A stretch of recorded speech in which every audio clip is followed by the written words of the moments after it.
Hello and welcome to Sydney Harbour on the last day of summer for the third heat of the JJ Giltinan 18-foot skiff championships. I'm Peter Shipway, and along with Andrew Buckland and Warwick Rooklin, we're going to bring you the race today from a sparkling Sydney Harbour, and a bit more of the weather shortly from Andrew. But we're here watching the yachts as they come, the skiffs as they come out of Double Bay, their rigging area. Some terrific overhead shots from the drones as the fleet prepare to go out onto the harbour. And just recapping the third race today, we've got fourth and fifth on Wednesday and Thursday, but so far it's been all New Zealand. Yamaha, skippered by Dave McDiarmid and crewed by Matt Stephen and Brad Collins. They've won both races in very convincing style in small rig weather conditions, quite fresh southerlies we've seen on the first 2 days. We had a lay day yesterday, and the fleet are all with their big rigs in today on what, as I say, the sun is out, a sparkling day. So Andrew Buckland, give us your overview of the weather and perhaps the ferry timetables. Don't know anything about the ferry, Pete. Oh, look, guys. Yeah, we just got a big a big high pressure cell, which is located off the western side of New Zealand. And it looks like all the local little bits and pieces have sort of got away. The little trough that was here probably has evaporated. Wind east to east-northeast, just depending on where you are in the harbour. Hopefully we'll get through the day without rain. Looking upwind, there's a bit of a thunderstorm brewing out to sea though, Pete. But, and the tide ebb all day. So we're expecting the breeze probably not to build, and just a comfortable big rig day for these guys. And we think the easterly course, but the committee hasn't yet to make that decision. Okay. So just a reminder, Pete, for the people that have switched on to our telecast early, we haven't totally lost the plot. I mean, that may come in the next few days, but we do realise we're on early. But while it's sunny, we wanted to bring some really nice colour to you with the drone and show you basically the setup in the park and the boats being launched and the procedures they have to go through to get out to the racetrack. So I think we'll be staying with you up until the 2:45 scheduled time, and where we'll recap everything that's just been said with the weather and so forth. Okay, we'll just watch the final few boats go out, and then we'll come back to you in a few minutes' time. Camera cat standing by.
We're back to Sydney Harbour. We're just 20 minutes away from the third race of the JJ Giltinan 18-foot skiff championships. We're just coming out from Double Bay, and the sun is out for the moment, and the breeze is light for the moment, and the fleet look as though they're setting up probably for an easterly course, which will start down off Robertson Point for those that know Sydney Harbour down in the Mossman area. And now we're out on the harbour proper, Andrew. What are you seeing wind-wise as far as the race is setting up for? Well, Pete, it's just a little softer than it has been, and a little left, but not outside of any normal range that we would have anticipated from any of the models today. But you know, there's just a little bit of thermal on top of the easterly gradient wind. And I tell you, I just spotted something, boys. And just a reminder to the people that are watching now, we've just decided to come on a little bit earlier for you today. And just to give you some colour while we've got a fine day. You can see the boat setting up, but we'll be going full noise with the telecast at 2:45 as advertised. But the start boat is not in the easterly starting region, I don't think. And so I'm not too sure what the race committee has in mind here. It might be windward lures, not sure. Yes, it looks like that Warwick at the moment. He's down in the vicinity of Garden Island. As we come out behind Clark Island, we can see the Ripple side, which is the committee vessel, and we cannot see yet whether he's got an anchor down, as we've seen Carnage just running downwind in light airs towards the start. So at this stage, you'd probably have to say that they're thinking about a 3-lap windward leeward in this breeze, because it is fairly shifty, and that gives them the option of changing the weather mark. But we're probably 20 minutes, 15 minutes away from the actual start. But while we're on air, I think it might be worth just perhaps recapping on the point score, although it's very early days. 2 races out of 7 gone already, and you, of course, once you complete the full 7, or you can drop your worst performance. So it really means not much, but just to people that might be watching from some of the boats that we haven't figured too much in the telecast so far, I'll just run through the point score. Yamaha's first, of course. He's had 2 wins. Cooper's Rag and Famish is second. Smeg is third. Thurlow Fisher Loy is fourth. SeaTech from New Zealand is fifth. Asco is sixth. Appliances Online is seventh. Knight Frank is 8th, Noakes Youth is 9th, and Peroni 10. They round up the top 10 or so. Noakes Sailing 11, Harkin is 12th, The Kitchen Maker 13th, Triple M 14, Line 7 15, Yandu 16, Maersk is 17, Lola is 18, Compass Markets 19, Ilve 20, DeLonghi 21, Mojo Wines 22, Hire Appliances 23, Thurlow Compensation Lawyers 24, Lumix 25, and rounding it out at 26 is Events Clothing from New Zealand. But as I say, it means not that much at the moment, only 2 races gone. But what might mean a bit, Andrew, is looking over towards Watson's Bay and looking east. There's rather some significant looking clouds coming this way. Would you like to comment on that, and should we be getting our wet weather gear on? Yeah, get the oil rigs out, I would advise, indeed. Big bit of cumulus, probably got some rain attached somewhere. It might not get to us, but it's certainly got some scale, and that's just the hot water offshore causing that. Yeah, so we might have a little shower during the course.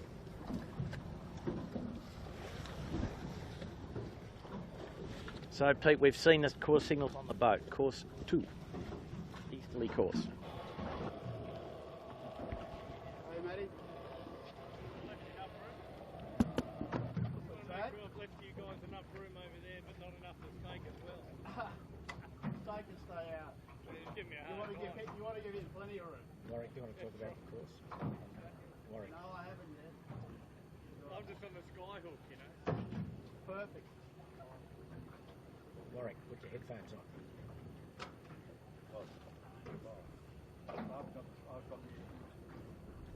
Okay, well, we're at the starting area now. We're just seeing most of the skiffs are in the area. So we know the course 2, Warwick. Just talk us through that for our viewers at home.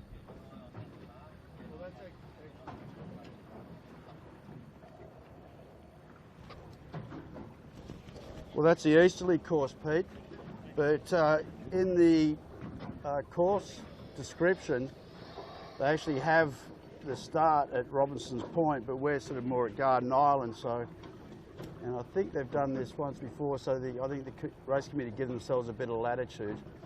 But anyway, laid mark in Rose Bay towards the east of the harbour, then to a laid mark off Clark Island, not far away from the start line, so it's a run to there, and then a laid mark at Carraba Point, which is down towards Kirribilli or the towards the Opera House end of the harbour, and then all the way back up into Rose Bay, then straight back down VMG Run down to towards the Opera House again, then straight back up to Rose Bay, and then finish at Clark Island.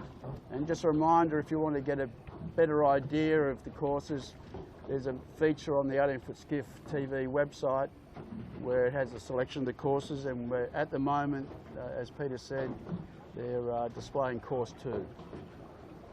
We hope you're enjoying the broadcast that we're bringing you and the telecast. We're working hard at the boys, the technical boys, working hard to get the pictures to you from on the water and above the water. We've had some really favourable comments all the way from Florida and the United States. Lenny Burke, an old sailing mate of ours, and I hate to date you and I, Warwick, but we went to Fastnet Rock with Lenny in 1973 on your dad's yacht Apollo. And he spoke all the way. He never stopped talking, Lenny, and he hasn't stopped talking since, but have a chat, they call him. He's formerly sailed 18-footers, then went overseas and sailed yachts, and he's now living in Florida. We got a nice email from him overnight to say well done and how much he's enjoying the coverage, and also the voice of New Zealand yachting, or the voice of yachting around the world, Peter Montgomery, sent us a very nice note to say he was watching also from New Zealand and he was enjoying the telecast also immensely. So hello to you, Pete, and we mightn't be as good as you, but we're trying to get up to your standards somewhere along the line. But to everyone watching, welcome, enjoying it. Day 3 of the JJ Giltinans, and we're about, I guess, about 6 or 7 minutes away from a proposed start here on the harbour.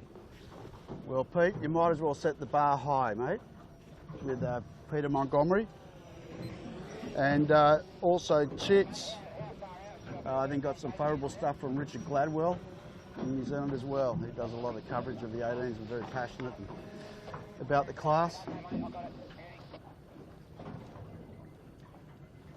I think the 18s lend themselves, Warwick, to as a good spectator sport. I think yachting can be boring, or sailing can be very boring, but these high-performance, high-speed boats with their big sail insignias of sponsors on the sails really, provide really good entertainment. Yeah, and I think, the thing of having, 3 people on board and the dynamics of that, and then the wings, and we see the nose dives and see them rafting up at the bottom mark, and the speed differentials between, when you've got it right and get it wrong. It's, it is really good.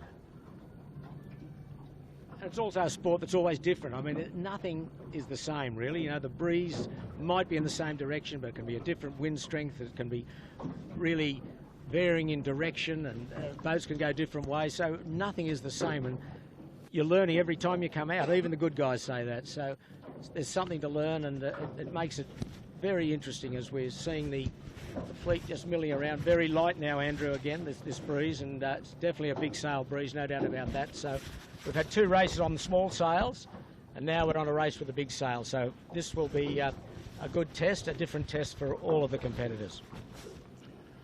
Yeah, Pete, I mean, it might be a bit of suppression from this big bit of cumulus here, not sure.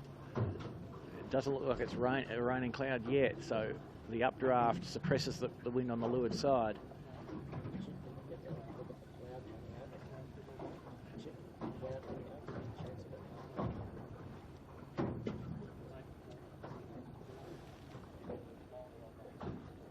Have you got a copy, Chits? Where was comms? Okay, his Knight Frank, he's been doing quite well. Another skiff from New Zealand, and he's had placings of 11th and 8th, and he's 8th overall on the point score. just going behind the ripple side, the committee vessel. The dedicated crew on board that who do it week in and week out, and they do a terrific job as well, putting up setting the course up, setting the starting line up, waiting for all the finishes. A thankless task, but a very good job that's, I'm sure, well respected by all the crews. Well, Pete, you know, same in motorsport. All the corner marshals, the flag marshals, you know, the people in the pits. It's the same with sailing. Without the volunteers, there is no racing. And these people are out every single week. I think this calendar for the 18s in Sydney is like 29 races a season. And we require the race committee, the rescue people, got to lay marks down. So it's certainly passion. That's the same with all sailing clubs all around the world, from junior sailing all the way up into professional sailing.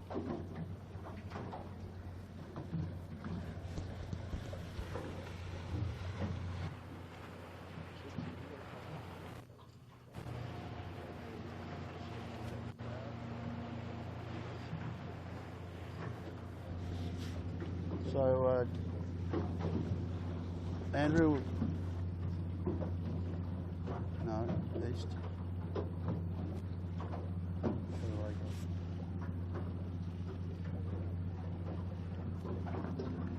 your right.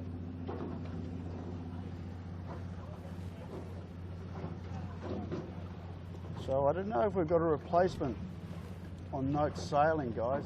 I heard Jared took a little ill this morning. Yeah, he is. He got Pete Langman, Sean's son, that did the full season last year. He's back in the bow for this race. Kurt Futuris on the sheet. So I hope Jared's all right. So that's a father and son combination, same as we've got on the kitchen makers, Steve Quigley and his son Tom, which is terrific, I'm sure, for those guys, both the sons and the fathers. But, that cloud, Andrew, which we not in vision with, but we can see it. It looks to be getting a lot closer. Closer and larger, Pete. How's that? Do you think there's rain in that? There's some suspicion was. Yeah, well, I'm not going too far away from my wet weather gear then.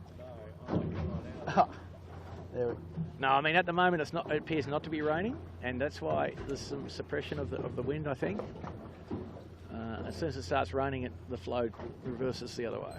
Well, we can see that cloud on screen now as Thurlow Fisher goes across our bow, but it looks rather white and friendly on the screen, but low down and in real life it looks very grey and threatening. Possibly mildly aquatic, Pete, I'd say.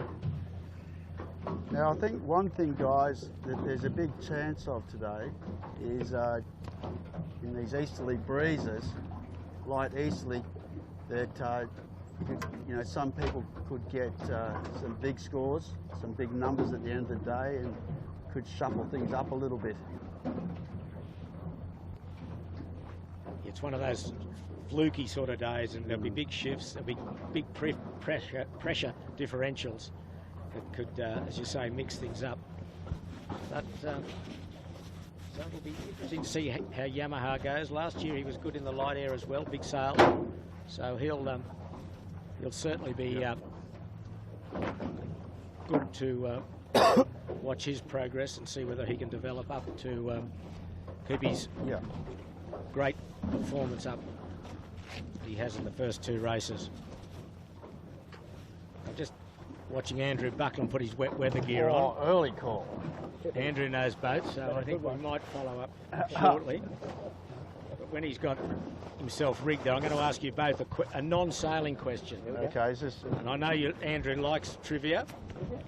It's non-yachting trivia. And Warwick, you'll have to do your best, mate, here on this question. So, does it ever go up on, you know, Who Wants to Be a Millionaire type of trivia? It could. So I'm half a fan of that occasionally. You've obviously got too much time on your hands, Warwick. Well, that's a given. Is it multiple choice? No, negative to that. Oh, well, I don't play those games. Okay, now here we go. Yeah, phone a friend. Are you ready, Andrew? About Pete. The question is this. This is the last day of summer for the Southern Hemisphere, theoretically, 28th of February, Tuesday. What also is today? Besides being Tuesday. The day before Wednesday. What year did you finish school, Warwick? Did you go to high school? Where? Andrew, come on. I've got a piece of paper with a lot of absentee notes. This is non-sailing related, but while we're waiting for the start, so please don't think the race is getting away from us. We haven't even got signals yet. We're just hovering around the end of February. Correct. It is the end of February. Has it got something to do with astrology? Come on, you give us some leads, Chippers. There's some religious significance, Pete, but... Yes.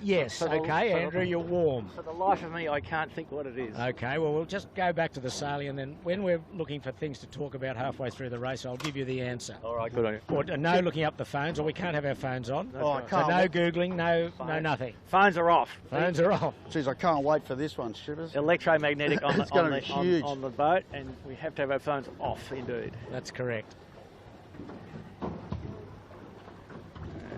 So we might chuff up and have a look at the pin end, Andrew, and see what you think about bias. A lot of tide going out, right? Yeah. I think the pin will be favoured. That's going to be in max tide, isn't it? Yeah. Closest to the wind and closest to the tide. End of the story, really. Less wind definitely at a committee boat end, I'm pretty sure. And the thing is, for me, would you be looking for a little bit of few lefties as it gets warm, like a little bit north as it gets warm? No, this first lap is going to be dominated by the effect of this cloud, I'd say was. Okay. I think the thermal effect is pretty much what it is. It's not increasing, it's not getting hotter. You know, we've got a sort of some kind of equilibrium happening here. You see, if you look at the top of the harbour bridge, yep, wind just sort of 070 or something like that. Yeah. Yep. By the look at it. And it was interesting when we talk about the breeze quite often, you know, like that signals, predict wind gives you true. Yeah, not magnetic. And then when you've got your hand bearing out, we're looking at magnetic. So we should actually, you know, add sort of 12 degrees to that. Yeah, but you know, we do all our yacht sailing in magnetic, so anything we memorise, like the axis of the harbour and this and that, is in magnetic, and yeah, right, so forth. So I was actually just sort of reminding myself a bit about that recently, and going, well, you know, when you look at predict wind, add 12 basically. Yeah. Look at this tide here, guys. Yeah, there's quite a bit. Yeah. So I think we might be in general recall territory as well for that reason. Okay. Yeah, they're pushing over, getting pushed over. Yeah. All right, well, we'll head back up to the committee vessel. And a little scattering of spectator boats, Pete, but one of the good things about today, and not the greatest thing about today, but one of the good things is that the normal large-scale charter boat, cruising boat, big white spectator vessels making big waves aren't here. Yeah. Normal working day in Sydney, and the harbour looking a picture of smoothness, which is a distinct contrast to our previous outings in this regatta, and any normal Sunday in fact as well. Just got the Manly ferries to contend with, but as you say, it's a pretty clean, clear harbour, and we're just hoping we get a good race in, although it's very light in the air, but nonetheless we can still have very good racing in light air, or very good racing in heavy air. Not quite as spectacular today, but it could be a very good day tactically, a day for heads out of the boat, watching. Well, Pete, you know, it looks like reasonable full pressure big rig. It's not quite as windy as we might have thought, and not quite as windy as the models had it, but it's still a nice day to go for a skiff race. Just a fair contrast to the previous days, that's all.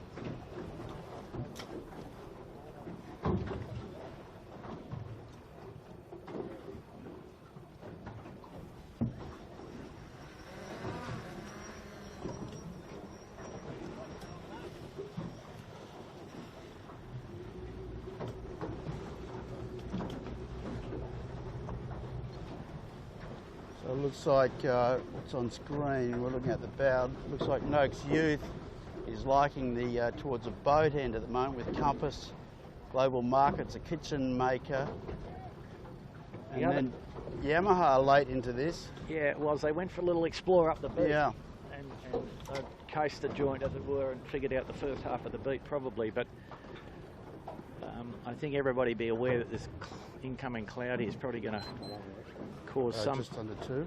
Cause some trouble. And down the pin, I see Asco, Thurlow, Peroni, Panasonic Lumix more in the middle. So pretty... Yeah, so the pin really now, I think, Warwick, is just a straight current bias. The wind has evened out, it seems to me, now across the line between sort of the pin end and fairly close to Clark Island, which is straight in front of us. You know, it's only 100 yards to the right of the committee vessel looking straight upwind. The wind looks pretty even. But the current remains a significant factor, probably ebb of about over a knot.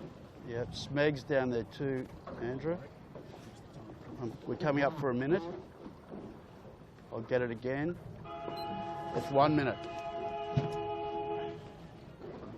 So 1 minute. Harkin USA, Howie Hamlin also down towards the pin. And those guys are racked up very early. Yes. You know, and I do think we'll end up with a general recall here because of the ebb tide, apart from anything else. Yeah, look at this, Andrew. Look, they're going forward really quickly in the tide. Yandu's punched out the furthest with 34 seconds to go. I don't think Yandu will be able to live there for 34 seconds. 30 seconds. Smeg also getting very close. We're just about on line by us here. And I think Yandu's over now with 20 to go. Smeg. Yeah, those guys are all over at the leeward end. Yeah, look, Yandu's bailing out. They've put the throttle down. He's jumped out. And they're hunting for the pin. I think Smeg's over. I'll just nudge a little bit forward for you, Andrew. I don't think Smeg will be too concerned if they have to go around the end. That won't bother them, I don't think. Yeah, that's much. it. And one now. No. Heap of them over. It's a general, I'd say. Here we go. Well, here we go. Whether they can pick up individuals. 1, 2. Yep. Yeah, there was about 7 of them over, wasn't there? At least. So we've got a general recall. And as predicted by the boys, that the current probably took over right down that bottom end especially and drove the fleet over the line. We might just nudge forward, Peter, and just go and watch this lineup as they just test all this and get an idea of who did well.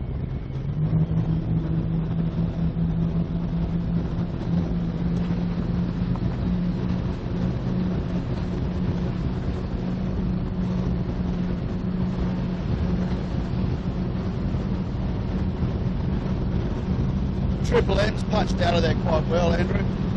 No, his rig looks good in this his big rig looks good in the down range. Well, it's a start though, right, at this stage? Yeah, but he's fast, he's fast as well. Yeah, well, you're saying that, but you got some or is it, no, did you have intel on that? Which was the one you had intel on? No, that was the Cooper's got a new luff curve, but yeah. Just talking historically from previous observations. Yeah. Down range, the Triple M, you know, gets near the podium in this wind speed, at least for a while. But, all right, that's their first test. Okay, we've had a go at it, boys. Where do you start now, Andrew? Same. Down the pin? Yeah.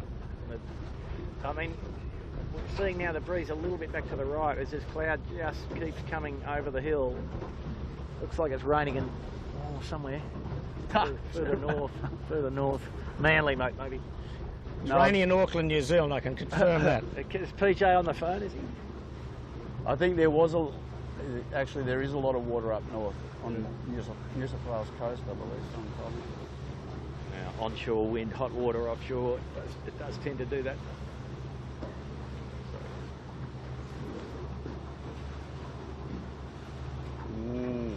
Anyway, Pete, when I put the wet weather pants on, that was a clue, all right?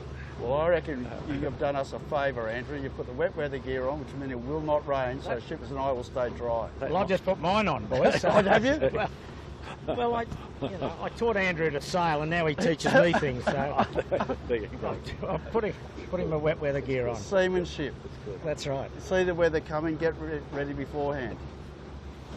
But you were also a very good Boy Scout, weren't you, Peter?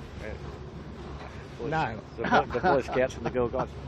No, look, was you might know that the maestro of wet weather kit action was Johnny Munson, Larry the Burner. Is that right? He would say, boys, it's going to rain, I'll go and get the oil rigs for you. And that would occupy the next 90 minutes for Larry. And Larry would never get wet, would he, Pete? No, remarkable. Remarkable. The oilskins. Dear old Munno, I hope you're watching, Johnny. Hope you're well. One of the great characters of the Sydney sailing scene. Indeed.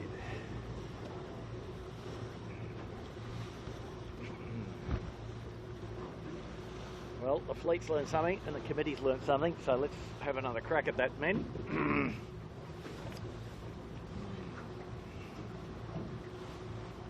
20 seconds, Roger.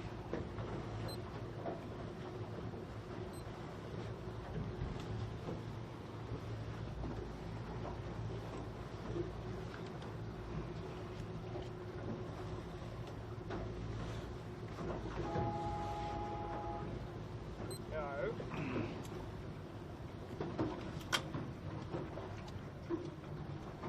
5 minutes. We're into warning. Sequence.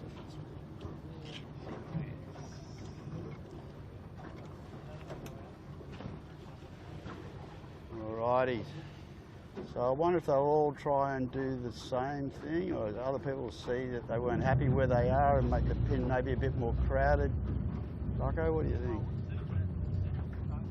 Well, now what's up here? Look, this is interesting, guys. That's a black flag behind the class flag, I think, isn't it? I think the men have probably been getting ready with something. Ooh. Is that a black flag? No. What is it? Behind it. I've got the wrong coloured sunglasses on. No. Well, it's totally hidden, and sometimes Let's unhide it, shall we? yeah, that'd be a nice thing for them to do. We could go around the committee boat if we felt like it, couldn't we? Yeah, we could. Just nudge forward and have a little squeeze, but it could be Very dark coloured. Yeah, that looks very much. And we haven't lost the plot, but it is a bit faded. Sort of a light black coloured flag. Yeah. I think the end result will be the same. Do you think it's still pretty effective despite this Yes. ultraviolet degradation? That's it. So Warwick, talk us through black flag, what that actually means. If you are over the line with 1 minute to go on the course side and identified, you get an early shower. The line or the extensions was? Technically it's the V between the two ends of the lines and the top mark, I believe. Not the extensions. Oh, that's the 1 minute rule. Yeah, okay, gotcha. That's the other one. Yeah, I forgot how that works. So even if there is a general recall and you are over and identified this time, it's an early shower. Yep. Either way. You're done for the day, Pete. You're gone, mate. That's a serious thing. You are copping 25 points. And the reason they do that is that they just want to keep the fleet back, and you won't want to get trigger happy with this black flag because it'll end your day very, very early. So it is an endeavour to keep the fleet well back from the line and get them away cleanly. That's the theory behind it. Doesn't always work that way, and I just hope the fleet have realised that it is black flag start. I've got to say that I think the race committee could have, without being critical, could have dropped that below the class flag so it could have been seen from the windward end. Yeah. Sorry, 2 minutes. Oh no, that's 1 minute. It's 1 minute. One to go. 1 minute, the drone's up. And so you see how much more respectful they are of Yes. all that, Pete. They're 50 metres back. They started to rack up the first time. Ooh, AOL's very close. Let's just nudge up there, boys, and get on transit with that. He's looking pretty comfortable. On transit. Oh no, okay, sorry, Yeah, you're right. yeah. I You're looking at the wrong mark. You're looking at something else in the water. No, him and Jack McCartney are good mates. There'll be no nonsense down there, I don't think. I'll just nudge back. C-Tech, bit locked out. I don't know what's on screen there, yes. C-Tech a little bit locked out at this stage. But he can stop and he'll be right. And he'll wait for the others to go before he can accelerate.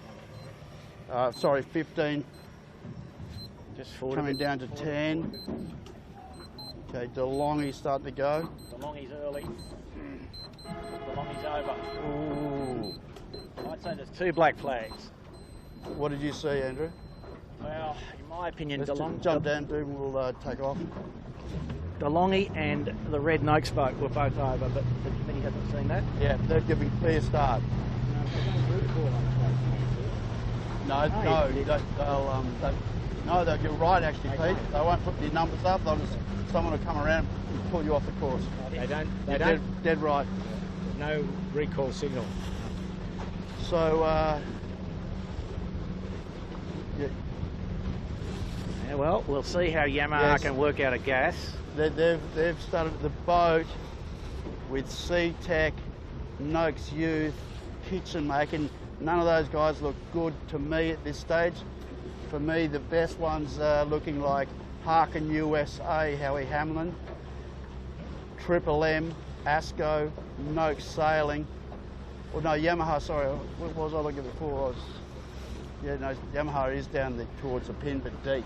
And the Smeg in row F as well. Yes. And the breeze actually just a little left here, so... Just see on the right of screen with the white sails, that's Harkin USA, Howie Hamlin, and then Triple M with the dark sails. They would be, I think, the 2 leaders along with Asco just behind them on left of screen. They're going left towards Bradley's Head. Poor start from Yamaha, Smeg, they were buried. But the leaders are powering away to Bradley's. Cooper 62, he's down to leeward a little, he's not too bad. And the fleet's starting to split tacks now. But it's still Howie Hamlin in the Harkin USA doing a nice job. And initially, guys, it looked like the guys that had to tack early at the boat end start line looked a lot softer in pressure than the boats that were following. Well, if you look at now, once you get out into the full stream and the clear air past Bradley's, these guys are very nicely pressed up with their big rigs. And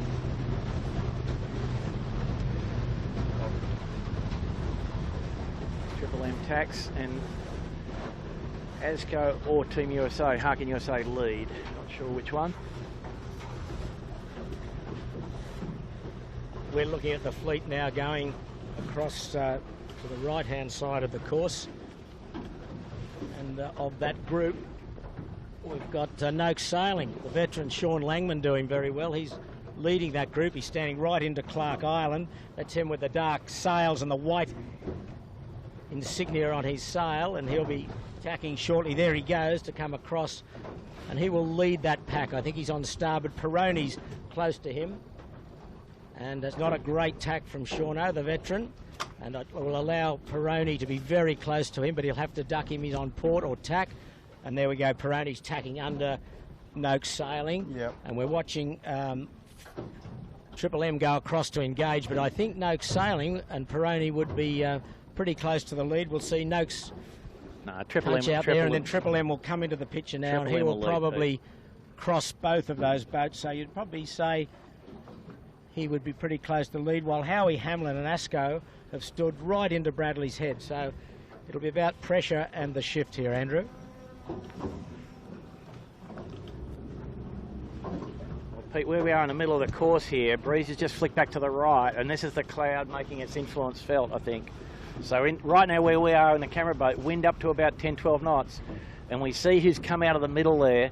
Thurlow and Appliances Online have all found the edge of that puff at least, and Thurlow would be looking pretty good to lead the fleet at the windward mark.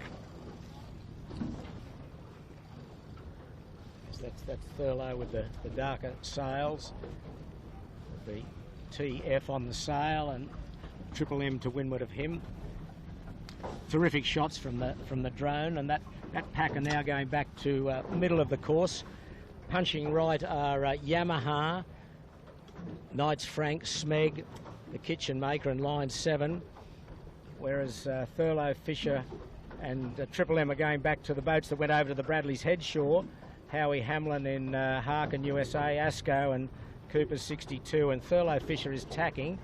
He probably didn't like quite what he was seeing there because Harkin would be across him, so you'd probably say that Harkin, Andrew, would be pretty close to the lead. Yeah, you'd say that, but equally, look, those guys did get a bit less wind for about 30-40 seconds near Bradley's Head there. They did get soft, didn't they? Yeah, they got soft. So here's the thing, Pete, I think the most wind is about right where we are, so where we are with Jits, you got a yacht coming towards you and the drone. with Thurlow, Peroni, Triple M, Asco, etc.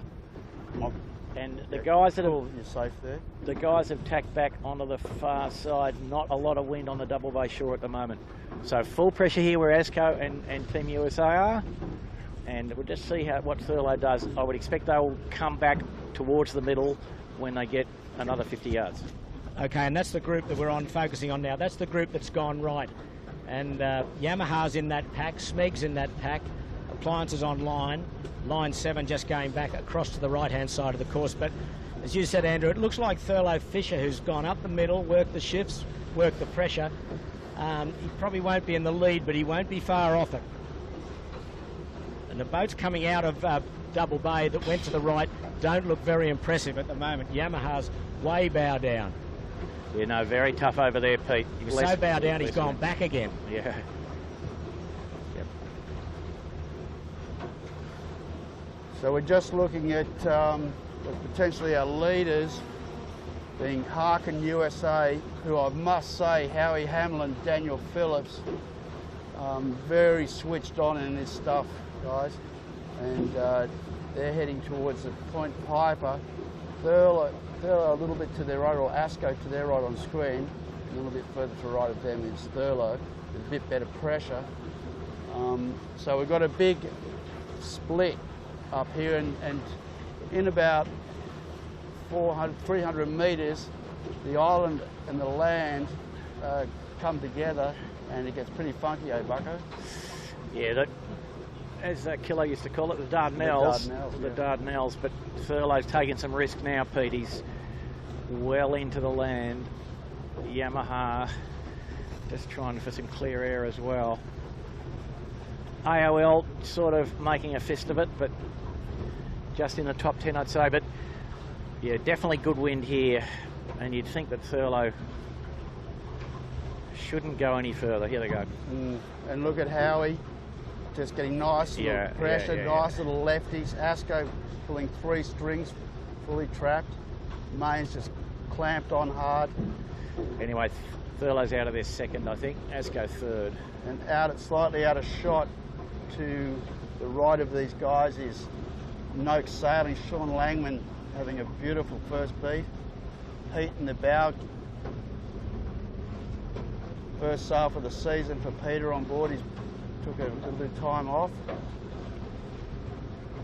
Well, Yamaha just to the middle of the screen, way back. He went right into Point Piper there, and he had no runway left. He tacked, and he's coming out on very low pressure and a very poor heading. So he's really handed an advantage to this leading group. Here goes Thurlow back onto port, Pete. Yeah, so Thurlow's looking quick, isn't he? He's thinking about the wind on the right edge Say here. that again, Richard.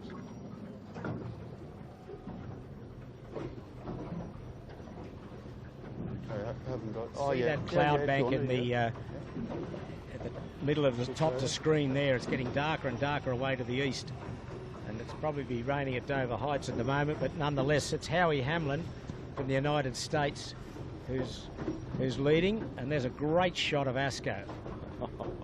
Fantastic. Bit of low altitude drone footage. Yeah. For all the troops watching, amazing. Happy for you to switch to the boats on the left for a sec to get rid of it. And just in the left, guys, Asco about to cross this bunch that's on screen now with Triple M, Cooper's Rag and Famish. They've crossed Peroni, they've crossed Noakes Youth, and so the left and right start to converge again. Yeah, I like the right here was. Look what Thurlow's about to get into with Howie. Nice little puff from around the corner here. Not very windy though, breeze down to about 8 knots. But just looking at it now, just recapping, probably halfway up the beat or a little bit further, we've got Howie Hamlin, Harkin USA is leading. Thurlow Fisher, Michael Coxon would be second. Asco would be third.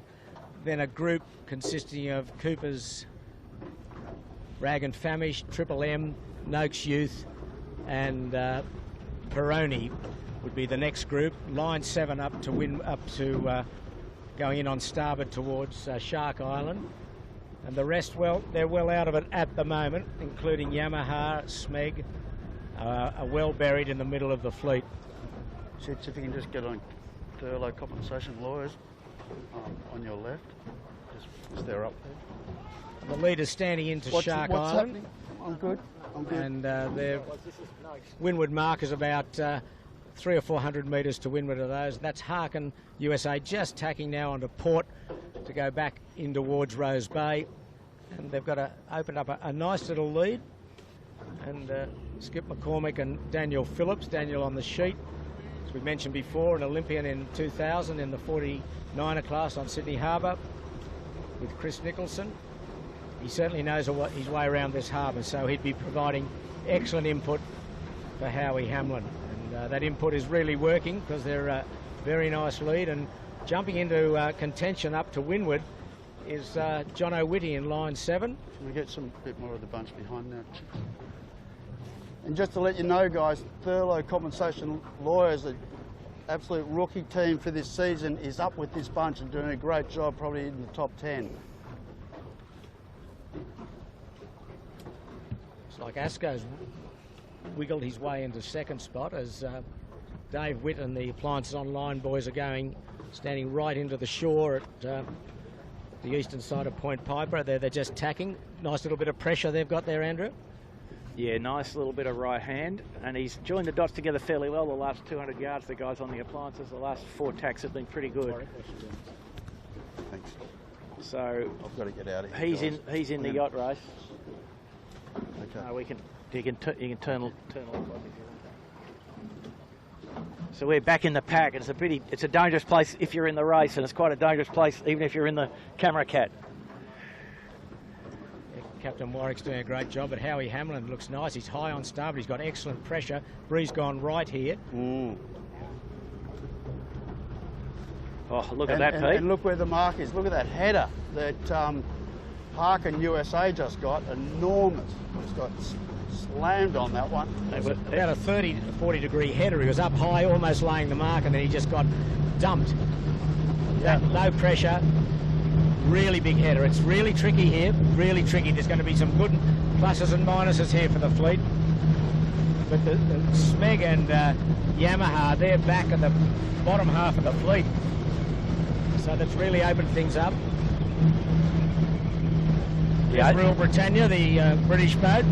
I think Thurlow's on the ley line now, Pete. So they're not on screen, but what do we got? Good pressure off it. Yeah, good right hand. Thurlow's on the face of it. Look at Howie. Yeah.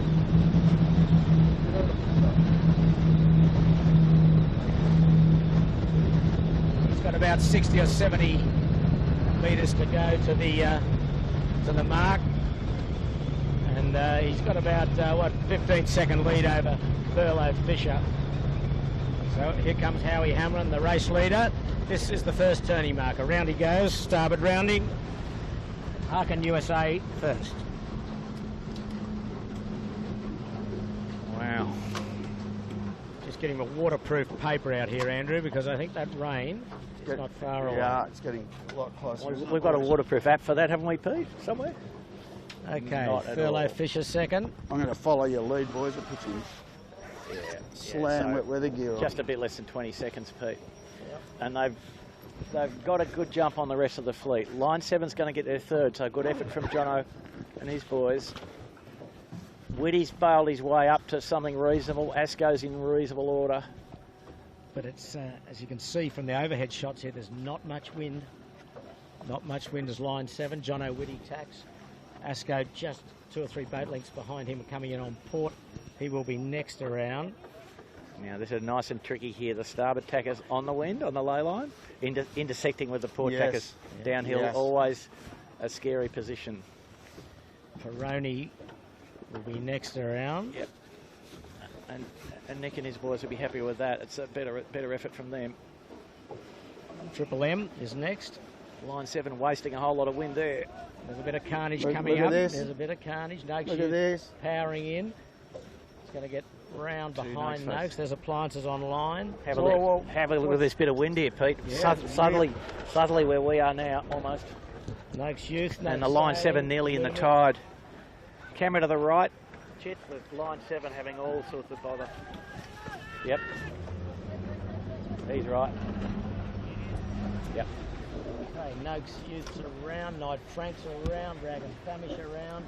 Gee, there were some big place changes up there, Andrew, towards the end, wasn't there? Yeah. You know, Cooper's was well up early and the Brits were well up. Yeah. But still, we wait for Yamaha to go round. Smeg hasn't gone round yet. Well, Pete, when the breeze goes down below 6 knots, which happened a few times, the boat speed sort of halves. So it's a game of find the wind in this sort of thing. But if you look now, there's just cloud pressing in, Pete. Breeze look shifted at this, back boys, to the southeast. Yamaha. Sorry to interrupt, Bucko. Yeah, sorry. You do. Look at this. I mean, they are buried. I mentioned this before the start. Days like today are a big chance to get big scores for favoured runners. And while it's only the first beat, you got our regatta leader back in about 15th position. He's 14th and Smeg is 18th. Yeah, right. So that's Wow. Smeg just going around now. And the Yandu 20th. Yeah, Wow. Woody really lost out there. This run will be tricky. It's breeze coming in this rain squall. But, That is dark. And, isn't it? and it is now a rain squall, Pete. So it's now pushing wind out. It was sucking it in before. It's pushing it out now. So we are going to get damp. so at the last of the sunshine, as we go for the wet weather gear, you go for it first, Andrew. I'll be a gentleman, and I'll keep talking or Say, waffling. shippers. And what are you doing, Warwick? You can get wet. You're the youngest here. But there's Yandu, John Winning just going round. So just looking at those flags on the Royal Sydney Golf Club, they're starting to flutter. And there's going to be plenty of wind. So Andrew's rigged up. So Andrew, I'll let you take it for a little while. I'll put my deep sea gear on.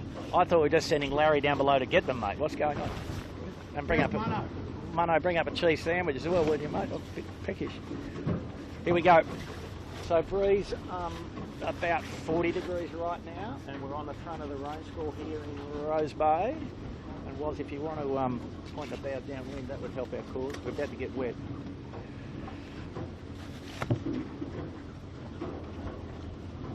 Raining in 5, 4, 3, 2, 1. Rain upon us.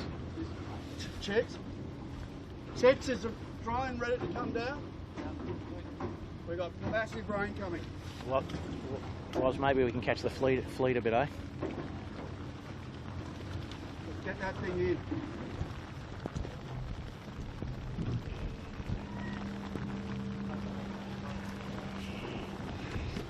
Holy crap, look at it.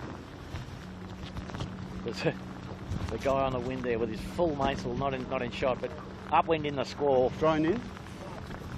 Have you got located it? I'm talking to you, Chip. I'm going to it. It is here. Okay, it's just about overhead now.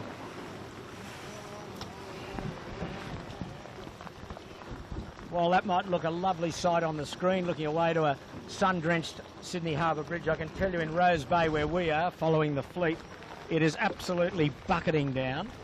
The rain has come with a vengeance, and not much wind at the moment, Andrew. Well, the face of the squall is still pretty fresh, and we're seeing the guys go down towards the jibe mark at Clark Chits? Island. Okay, we're going forward now, boys. Copy. And, you know, if we catch the fleet, we'll get out of the rain. There'll be an added advantage. Yeah. But it's raining torrentially over to the north of us at the moment. Wow. Just a few waves coming up, boys. And in these conditions, we've had to lower the drone. He's come down to earth with us, and so we're racing after the fleet now as they've got good pressure running away from us, as you can see, towards Clark Island turning mark before going over to Robertson Point to the actual leeward mark.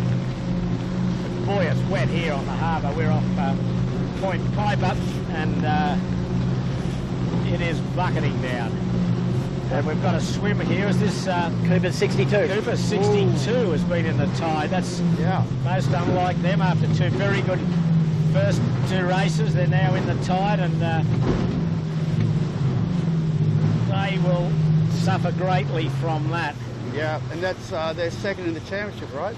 That was correct, yeah. Whoa, so they've had Jackie hurting. Okay. So the breeze, look at this, Andrew.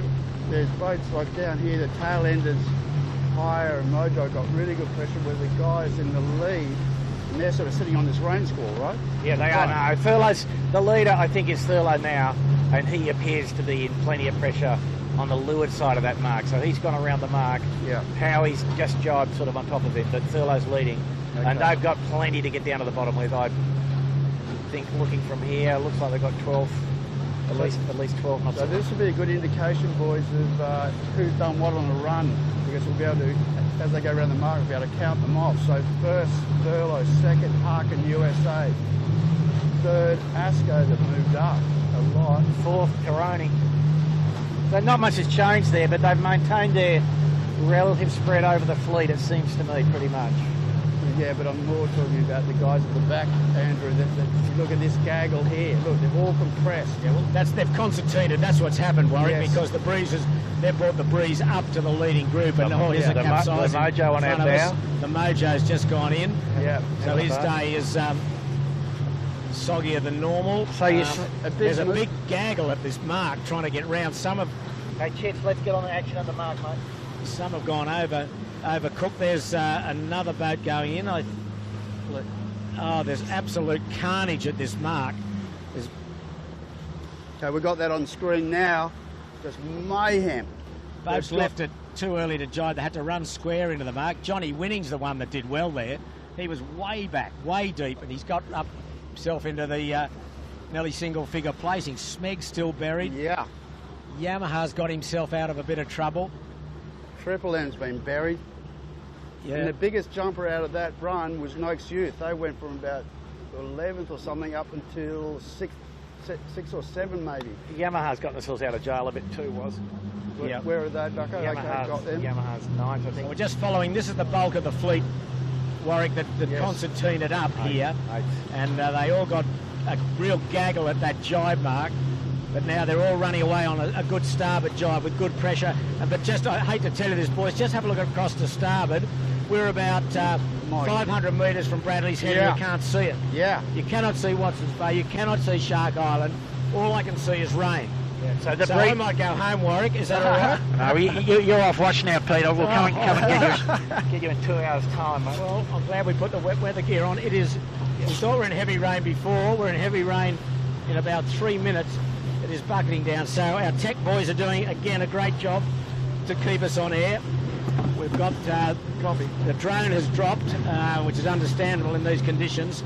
So we're at water level in more ways than one. Well, we might punch through all this and head up to the leaders, but this is really, as you said, compressed everything, and nothing for certain.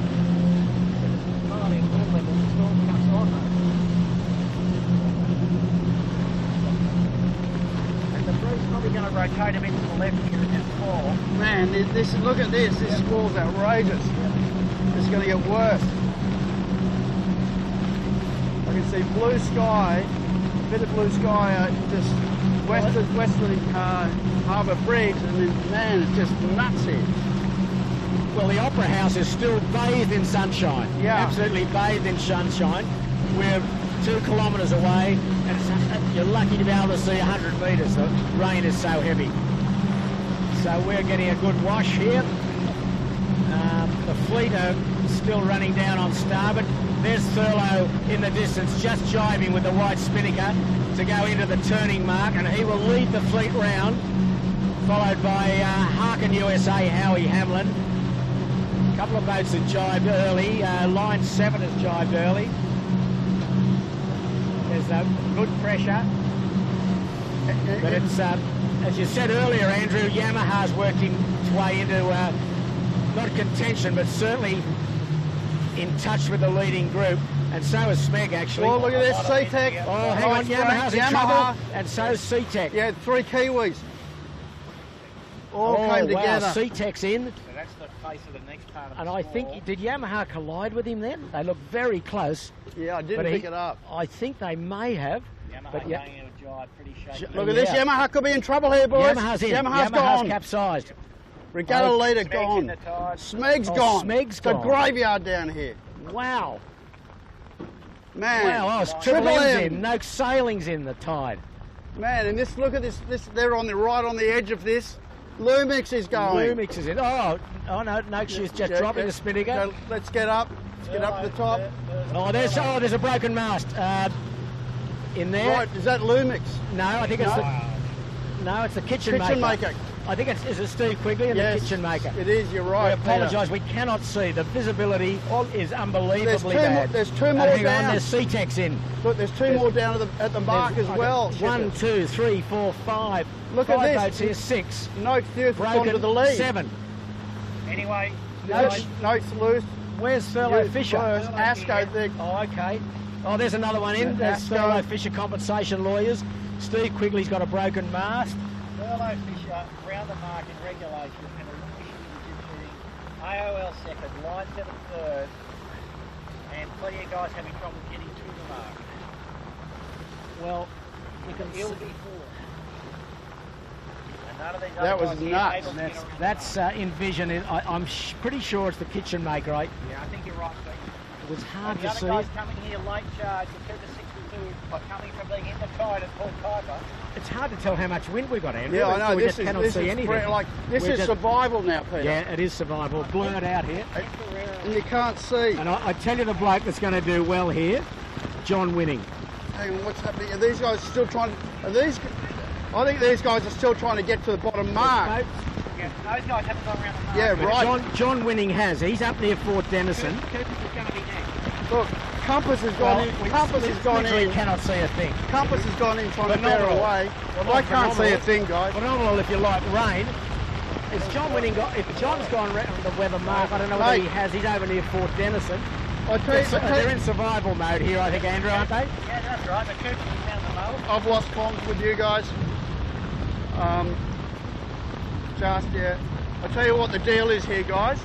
This race will start again. If this squall goes through and it all stops, this race will start again. And as you said, there's only about 3 boats at the moment, and you're right, Andrew. I've got a bit ahead of myself. AOL line 7 doing a great job. John O'Witty and Thurlow Fisher on the beat. Cooper's. Well, I think there's a couple of boats here that I thought John Winning was doing well, but I don't think he's gone round the leeward mark. They just couldn't get their boats away to get round the mark. And we're seeing Thurlow Fisher, line 7 and AOL and Ilvy have all gone round the mark. No, John hasn't gone round the mark. I was wrong there. I thought he had gone round the mark. He's pulling away to get back down there. It's an absolute graveyard down there. And, boats everywhere, broken masts. But Thurlow Fisher, line 7, have really punched out now and they've really opened up a good lead. Ilvey having the race of his season in 4th place. Ollie Hardis doing good. And look at this, guys. This is all starting to dissipate. We're starting to go through the back of this and the breeze has calmed down. So it's going to be who can get up and going for the rest of this fleet behind us and for all this to start to normalise again. Back to regulation raining weather now, just mild precipitation, Shepard. Yeah, it's just a nice big sail breeze at the moment. That's right. It You wasn't don't for like a the while. rain. It's only down about, what, about 12, 14 knots, Andrew? 12, 14, yeah, exactly. So the order guys, and oh wow, Thurlow just got into the front of a new bit out near the ferry there. I can't hear you because we've lost comms. I don't know how much you saw on television in the rain and the wind and what have you, but it was absolutely carnage as they approached that leeward mark. But those that got round, that's with the 4 leading boats, have really jumped away now. And Thurlow Fisher, line 7, Appliances on line, and Ilvey have smoked away from the rest of the fleet. More rain coming in Rose Bay too. Yep. Good pictures on screen. Ilvey in front of us in 4th place. Manly Ferry occupying its normal timetable.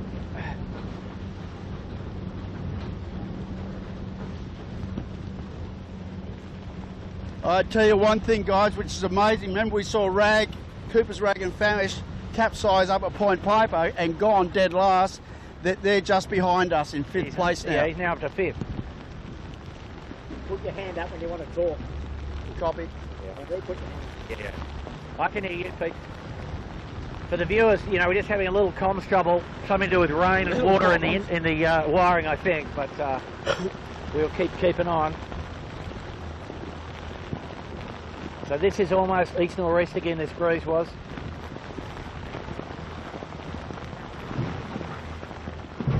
Well, what we're seeing is that I do apologise if we're talking over each other, because it's very hard to hear each other in these conditions, and we've lost our communications between each other. But Appliances online, it's got a really big left-hand shift. The breeze has gone back to the east-northeast here, and he's lifted around Thurlow Fisher and line 7. But I would think it's between Thurlow Fisher and Appliances online. Ilvey's coming right into the picture here as well. But plenty of breeze. Breeze is now about 15 to 16, 17 knots. Yeah, Pete, getting near the end of the ebb tide as well. But I mean, the breeze after the rain, the big rain went. We're now back to the sort of regulation gradient northeast flow. And what should happen now, unless there's some more big rain squalls, is the breeze probably will just soften a little as the afternoon goes on. And I doubt that anybody's going to catch these 2 leaders, frankly. I agree with you. But AOL probably going to win the race, I would think, from here, because the wind will probably stay east-northeast. So it's going to be a bit of a soldier's course. And as we all know, the AOL boys love this. They had a good practice run on Sunday. It took in a 6 knots more wind than this. Chits, have you got comms with me? And got it round the course, but Chits, have you got a copy on me? Wind might just stabilise. We'll get a clearer idea now as Thurlow Fisher has just tacked off Clark Island, coming across to engage on Appliances, but Appliances will be well ahead on that heading. He's standing in towards Point Piper, and Thurlow, there he is, just tacked off Clark Island, coming across on starboard tack, but Dave Witt and the boys, Tom Clout and Tom Anderson, will have a nice lead here.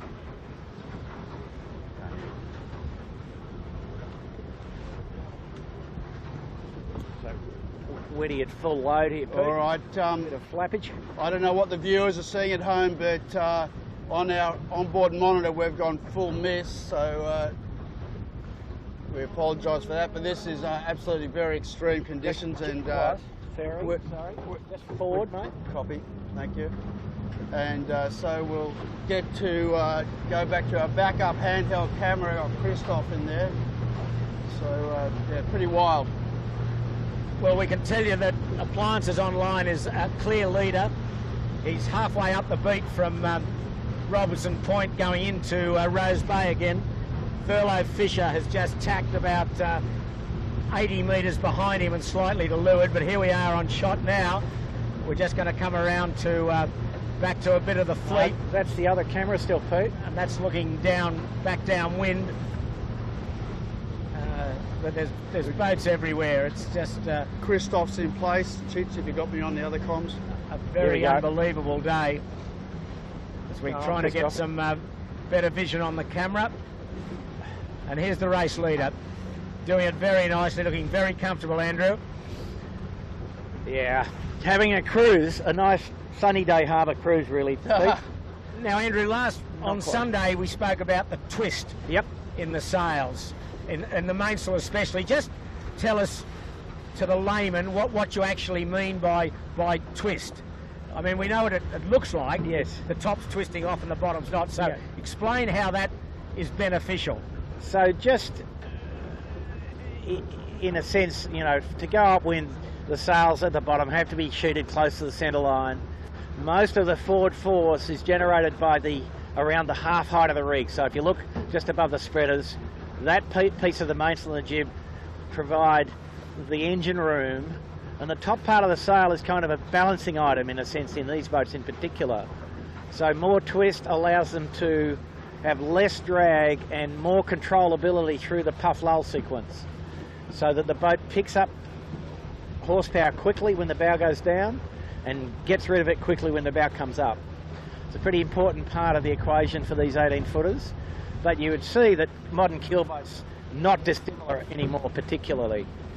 So the sort of objective in uprange like we're looking at here is that the top of the mainsail is laying almost what we say in the onset flow, so not really deflecting anything at all, sort of acting a bit like the wingtip on a jumbo jet. So that's relieving somewhat of the pressure, but he can keep his boom in close to the centre line, and the top is relieving somewhat of the pressure. Yeah, the top is generating not much lift, but it's giving him options. So like now when we see the bow go down, the pressure, if he, you know, the apparent wind angle widens all over the rig, and then the masthead generates some pressure, but it's efficient for it not to generate too much. Okay, in second place we've got on screen now Thurlow Fisher Lawyers, Michael Coxon, Dave O'Connor, Trent Barnabas, and not far behind them, a little bit out of shot, Cooper's Rag and Famish. Ilve Ollie Hardis is hanging in there really well, as is Line 7. So they're the top 5 at the moment, and they've escaped that Carnage the best. Well, if you can ever have a fortuitous capsize, it was probably Cooper's. He capsized very early before anyone, and he probably saw the carnage that was developing ahead of him, wriggled his way around it all, and he's now into third place from near last. And he also came down the run with the benefit of some good nor'east, Pete, so he didn't have to jibe at all, kind of, I think, you know. Well, he jibed a bit, but yeah, laid into the bottom in one from the jibe mark. Well, he arrived after the Carnage, right? Yeah.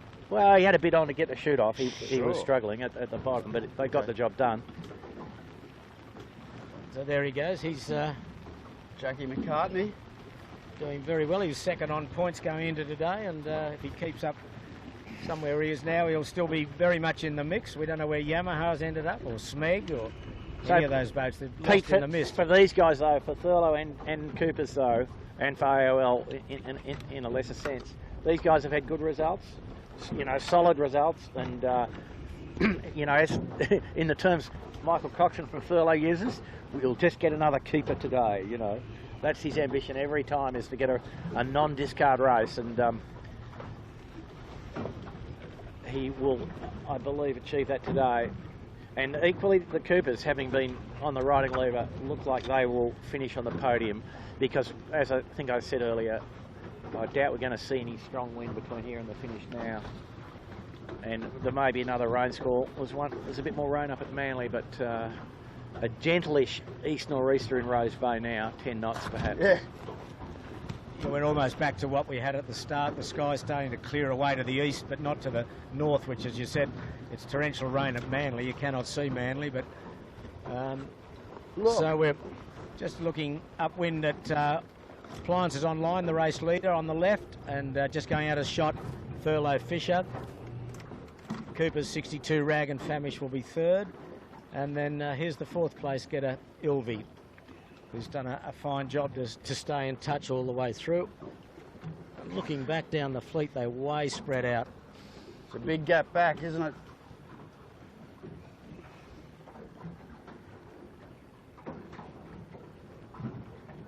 Be nice to see Ollie bag a top 5 result today.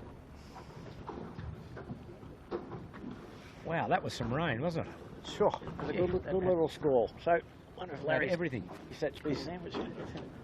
I thought we were going fourth to schooner out. Mano. It's very light again as Appliance is on line, standing right into the eastern end of Point Piper. He'll tack very shortly, and quite big tacking angles here, Andrew. Yeah, breeze below 10, down to 8-6 sort of, and back to a game of find the wind again. So a bit like the first beat, only the rain hasn't quite stopped. Sorry. It hasn't stopped at Manly, that's for sure. You cannot see it from our position here at Shark Island. For those that know Sydney Harbour, Manly has gone. It's been obliterated. Yeah, so it's just the back end of the cell, I think, Pete. Looking upwind from us is blue sky beyond the water tower. So it's interesting looking back, guys. John Winnie, who was absolutely, you know, struggling to get down to that mark, is probably up into about 10th, maybe. It's hard to see from here. Here's Howie Hamlin. He's just going across now. He's went from first to about 8th or 10th. Smeg's way back. I cannot see Yamaha, the series leader, anywhere. But he was in more trouble than the early explorers when we last saw him. Yeah, he was in a bad place down there, really. Capsized in the middle of the jibe with a chute still on the wrong side of the boat. It's a tough one. The three-minute capsize. Very light here, Andrew. Yeah. Look at these boats. Yeah. 2 strings. Just 2 strings, I'd say. Yep. Just moving. And it looks lighter too, near the mark. Well, it's either rain or a glass out on the eastern side up here. And just on our bow chits, we've got line 7. John O'Witty, who's put all this together from AeroMedia, skipping the line 7, doing a good job. Came out of that Carnage well. Presently in 5th position. Tricky beat up to the mark here, wasn't it? It's what, that Bucko? I said tricky beat up to the mark. Yes. Wow. But Whitty's doing it, he's staying in the wind, he's doing a good job, but looks quite glassed out up there, doesn't it? Let's go and see if it is. I mean, it looks like it's just windless. Looking away upwind between us and the mark, we're off the eastern end of Point Piper. Looks like a complete glass out, meaning there's absolutely zero wind, and that's being amplified by the 2 leading boats up there. Dave Witt in Appliances Online has almost stopped. He's still right. He's got 2 strings, but he's in the residual northeasterly flow. He's in the what? The residual. In the remaining northeasterly. I like in the residual storm. Or in the storm residue. Was. I've got plenty of residue and it's water, Bucko. I know. We're a bit aquatic. I know that. I don't know whether it's north, south. I don't know. It's just come down from the heavens, mate. Here we go. We've got some just tacked. Nice pictures. Yeah. Go up and see Appliances Online. Right David he's about 60 or 70 metres to windward of furlough okay. It looks reasonably stable, actually. Now. It might have been just that sun on the water or something, but anyways, not much pressure, that's for sure. No. It's not a glass out. There is pressure, but it's not great pressure. I can see the Smeg he's about half a mile dead downwind. Yeah. What's that, Bucko? I can see the Smeg, he's about half a mile dead downwind. Well, I'll tell you what I can see ahead, blue sky. Yes. That's what I'm excited about. I'm very excited too. And we, I don't know, we've lost comms with the back. Chits can hear me, but I can't hear him. But well, whether we get the drone up again in this he's got nice pictures.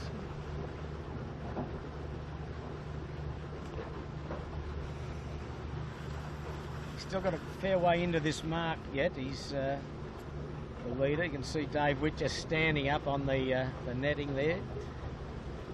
Yeah. 1 crew to leeward. No, 1 crew on the centre line in front of the mast, Pete, I think, in fact. Well, it looks to leeward to me, Andrew. It looks to be the right-hand side of the centre line. Vaguely, Peter, vaguely. But the big effort here is to get the weight forward. So very tricky. And you'd tend to think there's more wind out in the harbour itself, but the windward mark is not laid conducively to find that, so... It's going to get lighter before they get to the mark too. Yeah.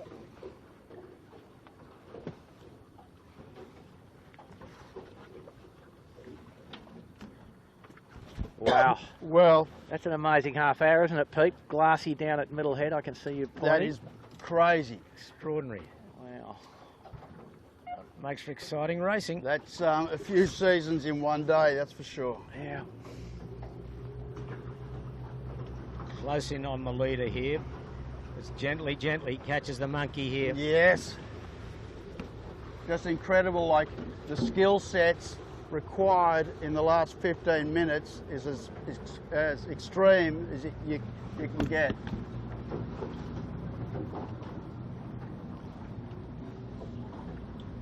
Just see the windward mark just going behind Appliances Online there. So he's just a little bit of pressure drifting down to him. How about that, Pete? The drone's back in action.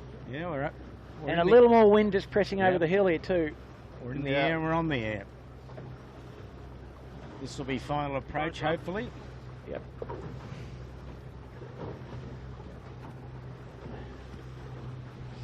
Pretty tight, actually, isn't it, a bit? Yeah, no, the Coopers did, I'm sorry, the Furlough did well up there. Mm.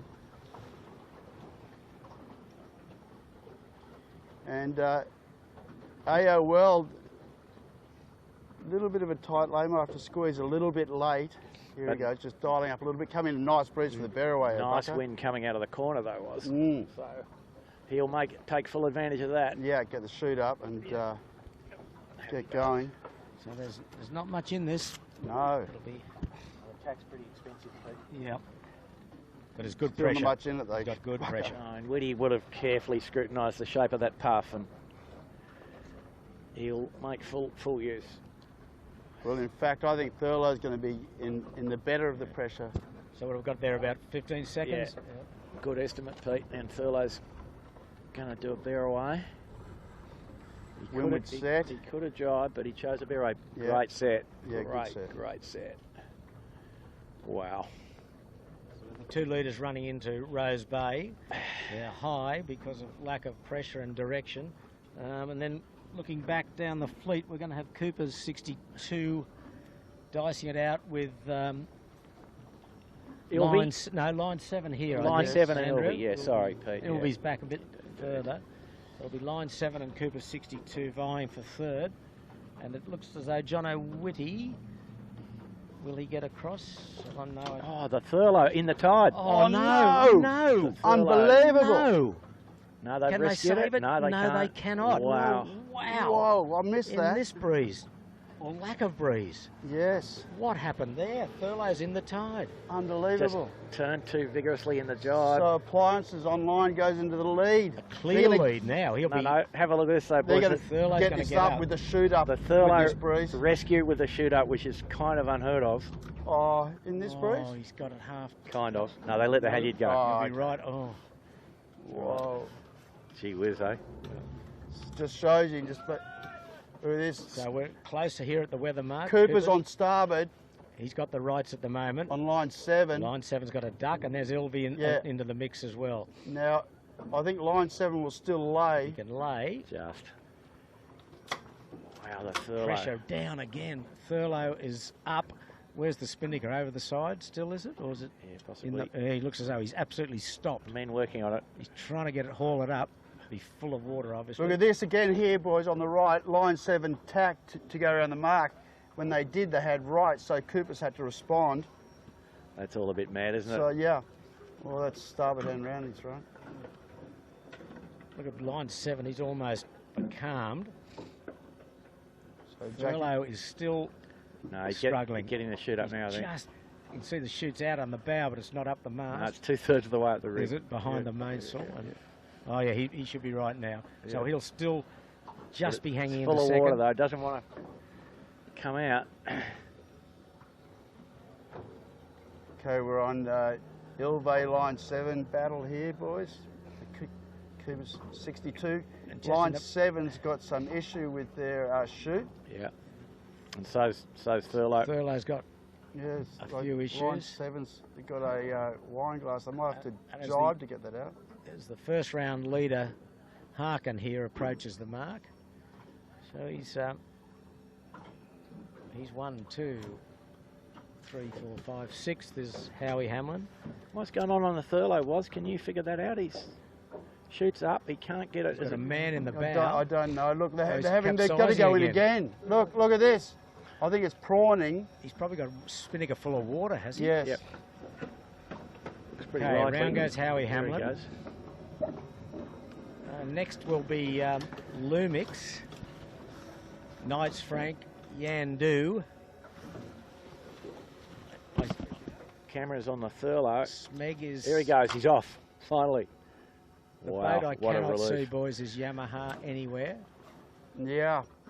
I can see Asco. He fell off the edge of the earth. Smeg, the same. Yes. Asco on starboard near Shark Yeah, I Island. can see him, but he's way back.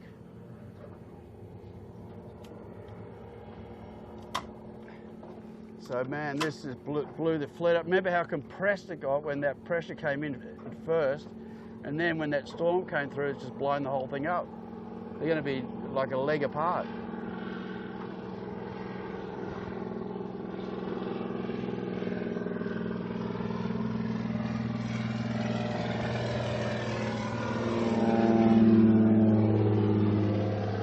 So now they've got this long BMG run all the way back down towards Kirribilli.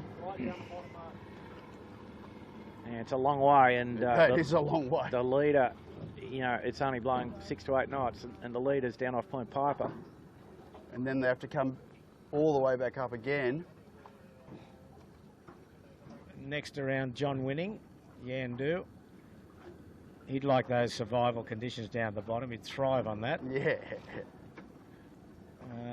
He's around. Lumix will be next. Then Compass Global. And then perhaps Smeg.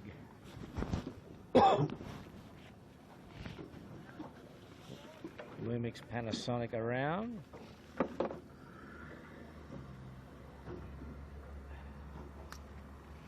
So, Smeg Asco is 10-11, Pete, I think, And Asco is going into the rooms tonight. for a bit of entertainment with the protest committee, eh? Try and get redress for the broken shock cord. Yeah, good luck with that one. Well, Was that in race one? yeah, That he well, did. that's their story. Yeah, but it occurred in race one. Yeah, they're saying 3 shock cords, but somehow they managed to finish the race and so forth. So Okay, so Compass Global round. Next will be DeLonghi as Smeg takes his stern, but Smeg will probably have enough grunt and pace to get up to the mark, I would think. Maybe, maybe not. Wow. Oh, he's not too unhappy No, about he's that. geez, that's a make it. shocker for Smeg, isn't it? They won't be enjoying that. I'll be hoping this might be their drop. Well, you'd hope now probably he's dropped. He's gone Asco as starboard. well. Look at this starboard again on DeLonghi. They're going DeLonghi's to put force DeLonghi them to around. tack or do a dummy. And then Well, Smeg that's all goes a bit- back. That's all a bit wrong, isn't it? Well, that's just what it is, isn't it, Bucker? Okay, Smeg and DeLonghi around together. Asco will be next around as we see Noakes sailing, tacking. I think the, Come in. the drone's in the next place, actually, Pete. Look at that. Oh, the DeLonghi is about to eat something here, I reckon. Yeah, but Spinnaker 4 just got it out. yeah, Asco next. all that rain too in the chutes. Oh, yeah, no, they're horrible when they're wet. Mm. And I think that's what happened to Thurlow, mate. And then next Sean Langman, and then after that we'll chug forward back down to the leaders. Well, I cannot see Yamaha anywhere, so he may have well gone home, perhaps.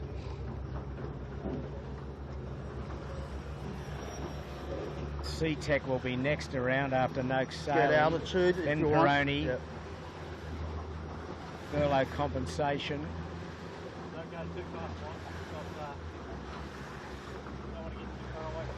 Okay, well that's. I do want to try and get through the fleet shit, so maybe land it for a sec, and we'll get it back out again.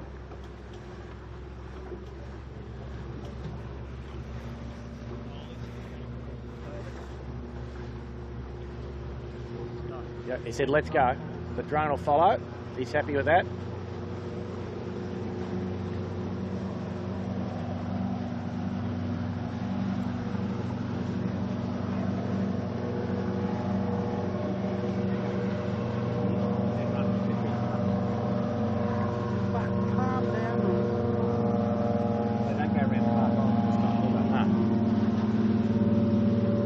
said, this is a long run back now to Robertson Point from Rose Bay, and then another beat up into Rose Bay, and then the run to the finish. So still a lot of racing to go, especially in these light conditions.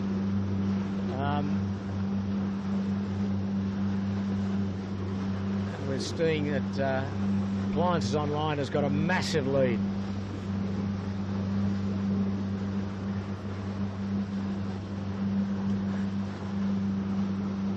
Way in the distance, there he is, and Garden Island in the background. He's getting towards Clark Island, and I would think he's not far off a jibe, although it's very hard to see. We're a fair way from him.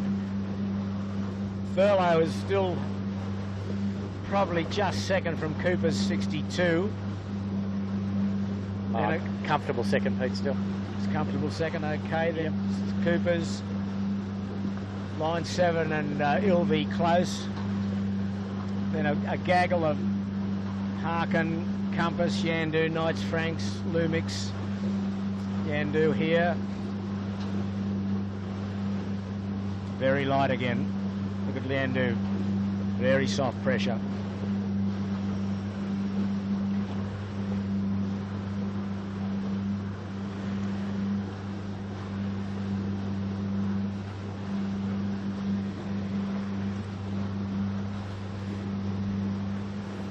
So really the biggest battles for change of places is sort of, what is it, from about 6th to 12th maybe.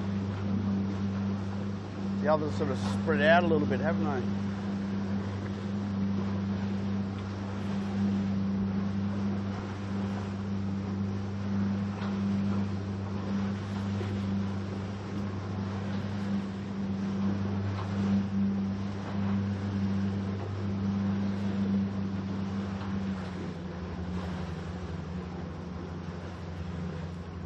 Line 7 doing a jibe, very down air jibe, which is difficult. Off point Piper. Yeah. It's soft. So, I think maybe that's what happened to Thurlow. They were trying to do the very fancy roll jibe. Yes. And they just overcooked it a fraction. Maybe. Yeah. It's easy to do, isn't it? Oh, yeah, no. And, you know, if you watch him do a good one, you go, wow. Yeah. But the margin for error is pretty low. Yeah, yeah. Especially with the battens, because they're hard to pop, right? They came out tipped over just a bit too far. Yeah, maybe. Yeah. As you said, easy to do. Wow, this is tough work. Just looking back, we're out off Double Bay, and there's a couple of boats back on the beach at the clubhouse. Right. And one of them looks very much like Yamaha, I think. So those young eyes of yours will tell you red salsa. Yeah, so if it is, it's a big disappointment for them. But anyway, yeah, it's a long regatta. That's it. And we're seeing Rag and Famish is just been crossed by Big line Pete 7. Harris on the bow, sitting on the foredeck.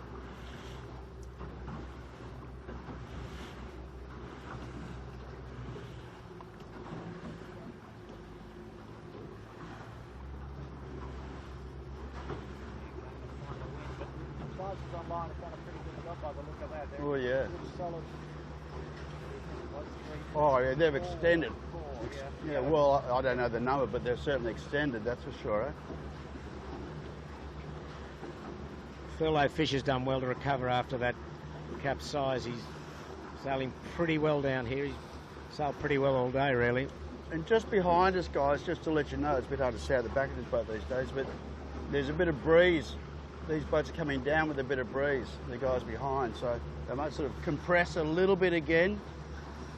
Like Yandu's coming down, Smeg, Howie Hamlin, Cooper's, Knights Frank, they're all sort of starting to come to the pack of Cooper's, Rag and Famish, Ilvey and Thurlow.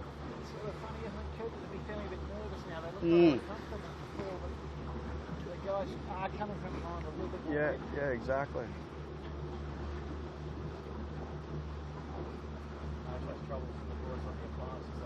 Oh, another postcode. Yeah, exactly. Is that the number?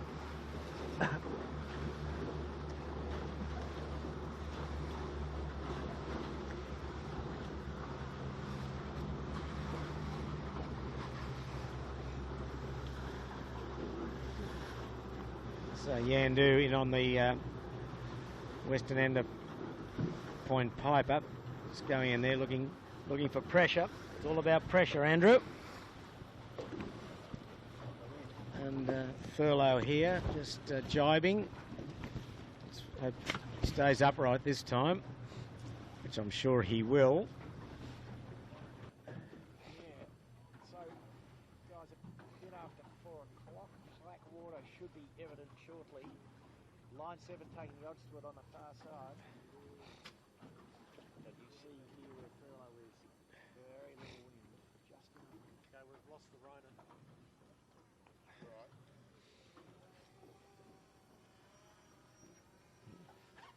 Back off Bradley's head. On the front camera.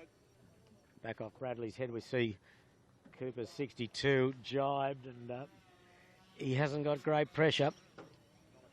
No, there's Howie Hamlin's coming across behind us, but there's Thurlow.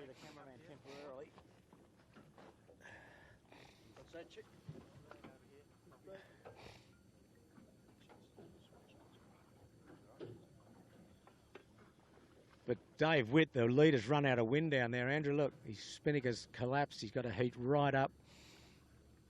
That's pretty untidy, isn't it? Well, it's just, he's probably doing his best, but it's just no wind.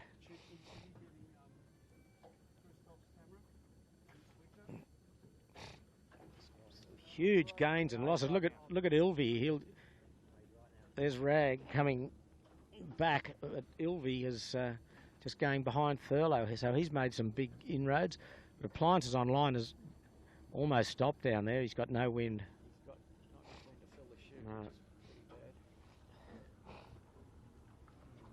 bad. Problem. Ilvey, a little bit of pressure here. Not great, but more than most. Rolling. So's line 7, so's Cooper's, and so's USA. So just a little bit of pressure pressing down here.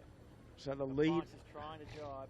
Oh dear, he's way in the distance. It's just horrific for him. He's just got nothing.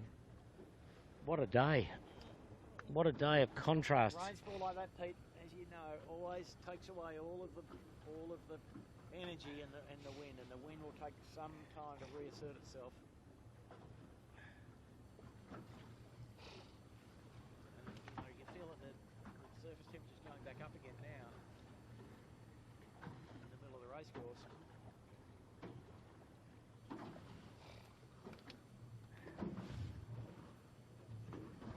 Wow. Got a bit of bumpy water in the middle here. Got the drone back up though. Drone's up. We're back in the air again, and we're just looking at Ilvey running in towards the Mossman Shore. There's Rag. There's the rest of the fleet looking back, and it's very calm. Well, the Appliance has got going again, so they've jumped back into the wind. It looks like they found them Yeah. in the middle towards Port Denison, looking downwind from where we are.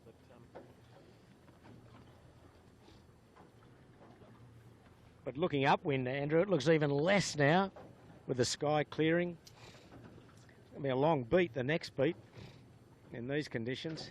Yeah, but eventually the clear sky brings a new bit of something with it. At least they've got one saving grace for the next beat, and that they've got a bit of tide going with them. It's just about to run out. Is it? What time was it turning? 4. Yeah, right. So that's the last of it. It looks to me like it's going out here, but it's not very much. There's still a lot of this run left, isn't there? There's a, Long way down to Robertson. it sure is. But if you look on the top of the Harbour Bridge, Pete, you'll see that there is wind up high there, so it just hasn't. Soaked down.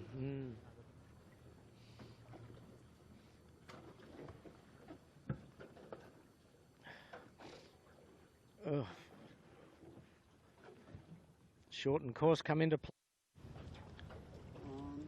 They could finish at Rose. Well, they could finish down the bottom here, couldn't they? Yep.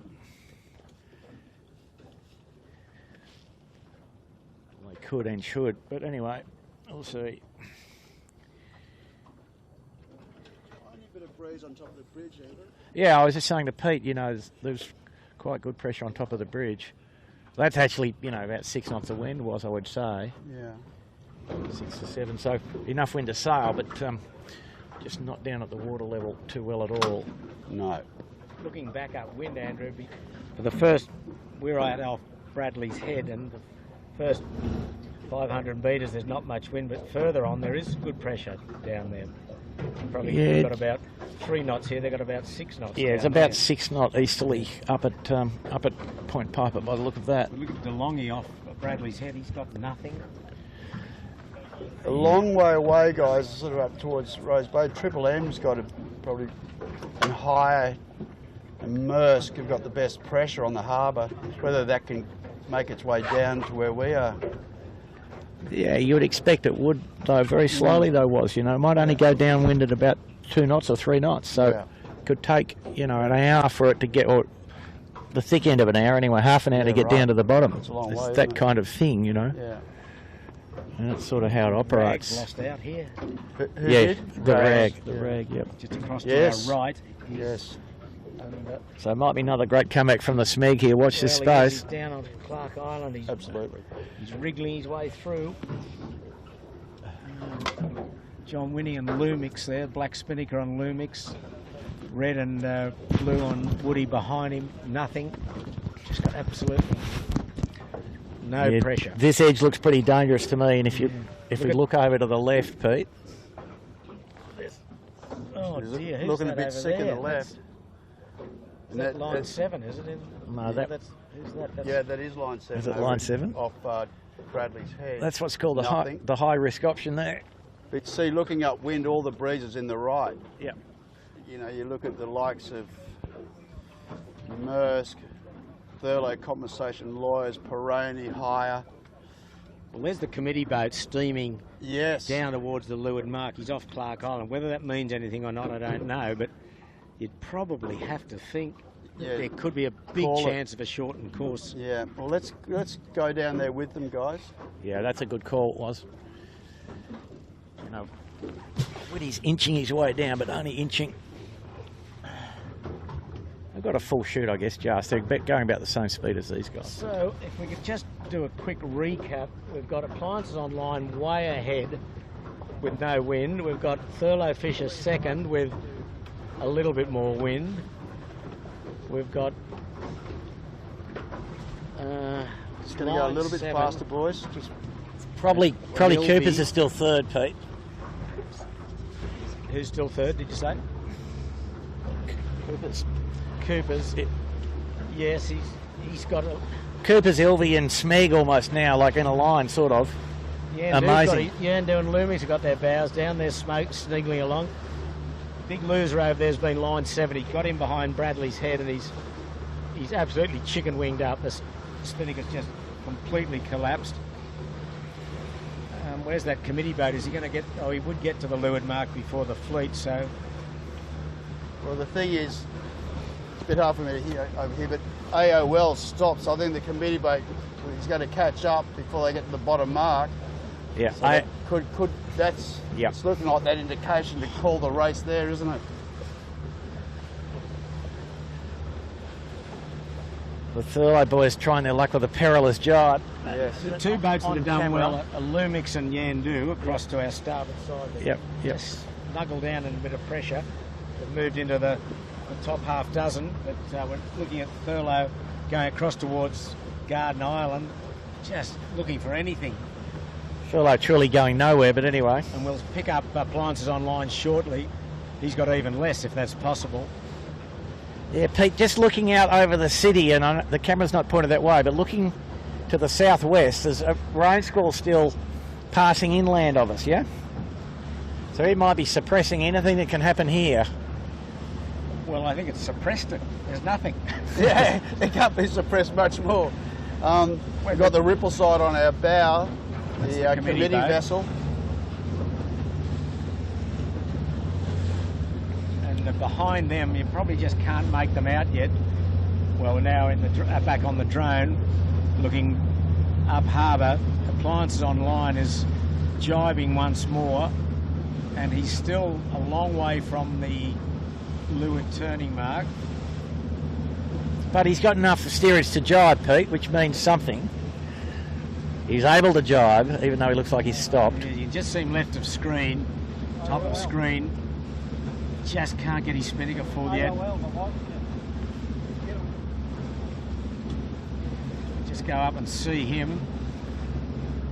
He's on screen, and the viewers can make their own conclusions. Not enough wind to fill the spinnaker. We'll go and get a close. He'd probably need a beer by now, Big Dave Witt. He'd like a beer or a couple, wouldn't he? I mean, dear, oh dear, what a day. Here we go, we'll have a very close look at him. Peter, we need to get another weather model off Andrew now and give us what is going on in the stratosphere. Come on, brother. Here we go, signals. Yeah. Local storm cell activity is what it's called. Yep. Right. Right. So we've just got the hooter off the committee boat. What is that? What are you going to give us, Bucker? That'll do. They'll be That's shortening the shortest down one here. you've ever done. Exactly. When I say down here, the leeward mark is still a long, long way away, especially when they've got no wind. And we can see Dave Witt and the race leader here. Shippers, he's got steerage way. Yeah, just so. The internal optimist, Bucker. I mean, what's it look like down back? The point being that the difference between steerage way and not is significant. When they lose steerage way, they're just terrible. So yeah. Well, upwind, there's just a little bit of, if we're looking upwind, there's just a bit of wind on the southern shore still. And the fleet kind of coming with it to some degree. But to make the point, Thurlow, who was fairly close to AOL 15 minutes ago perhaps, or 10 minutes ago, is through, well, more than probably half a mile straight up, straight up wind. Quiet and nothing's happening. You can probably, if you had time to think of my trivia question, what day is it today? It's funky storm day. All of the above? Something to do with the Catholic Church, It's Pete, your but birthday. I can't recall. Not my birthday. Today, oh.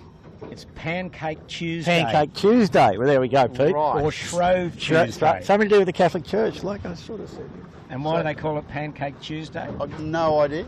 Because it's a day you're allowed to pancakes? throw food around in your kitchen, because they think the season of Lent is when you fast, so you get rid of all the rubbish food today. So you you eat all your pancakes and rubbish food today, hence the name Pancake Tuesday. Right. So you move into Lent, which then takes you into Easter in 6 or 7 weeks' time. So here endeth the lesson, boys. That's good, Pete. I'm sure our viewers needed to know that those who are so badly informed as we are. Well, we don't only waffle about sailing, we waffle about everything and anything. Religion, whatever you want to know. I thought two things were banned, religion and politics, you know, but anyway. Yeah, You're 100% right. No, that was a shocker, shitway. I thought you'd like that one. No, Pancake no. Tuesday. You could make pancakes out here I'm now. not a Catholic. Really was. Well, But I'm a God-fearing man. Yeah, there we go. Well, the AOL's got rolling in a little bit of wind. He's standing in towards Garden Island. You can probably see the warships and the warship in the background. Probably needs them to fire off a couple of missiles to give him some wind. But he is moving. There's no doubt about that. We can see the... Well, I reckon the drone's giving him some forward motion. Yeah, no, he's got a full spinnaker and he's starting to rumble. There's definitely more wind pressing down. Yeah. And it is just rolling down the harbour slowly, so all the boats are just on the front edge of it, essentially. So where's Thurlow? Has he got a... He's on starboard jibe over here, Pete. And he's in wind. So Second, right? He's second, yeah, clearly second. There he is. Oh no, Appliance Online got good pressure now. Yeah, well, that'll get Whitty down to the finish. I got to tell you, Knight Frank is third.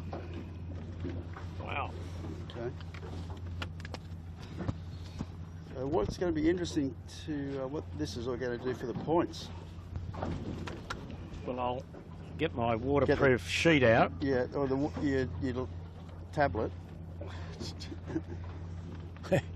The waterproof app. And we'll just start having a look at some.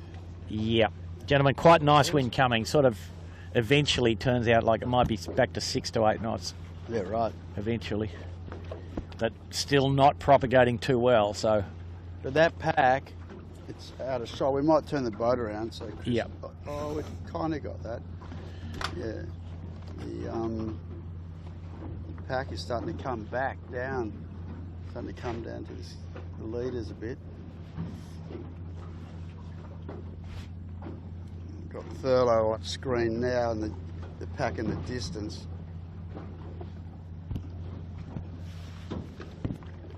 Which is a bit deceptive on screen, but for my mind, it's probably back to Knight Frank, a little over 200 metres, and this whole fleet is compressing again behind Knight Frank as Thurlow Fisher goes in for a jibe.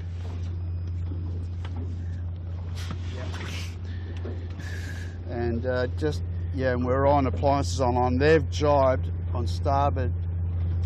Yeah, I think they'll be laying into that mark okay, now. Let's just go and check out the committee boat. Yeah. Bucko, and he hasn't dropped anchor or anything. No, he's done nothing. He did give a hooter, which would mean short course. But Shorten they've got no other committee boat. Shorten had the next windward mark, the subsequent mark. Does it have to be the windward mark? Let's see what it does. I'm not clear on that. Just give it. Have you got the copy of the instructions there, Pete? We'll just check that. There's a couple of little waves coming through. In the folder there. No, I think they are. in the program. I've only got the program. Okay, now the committee boats put the power on again. So they've been discussing the actual. Normally, Dougie Cameron, the actual PRO, is on the rib. So I'm not sure if they might be conversing. But the committee boat now definitely steaming down towards the bottom mark.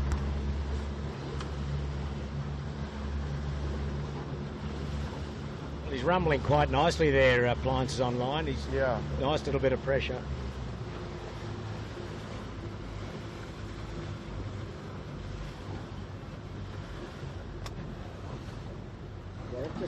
Nice shot, the AOL and the Opera House and the city, Centre Point Tower.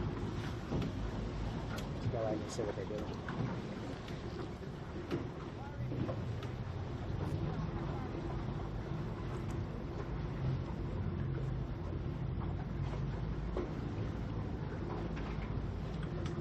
So very little action on the harbour at the moment. Oh well, breeze just pressing in though, Pete. And yeah, just starting to waft in from the east northeast again. Oh, east, probably east southeast actually, Pete. Just a bit, Bit of anything. A bit of something. A bit like it was at the start, really.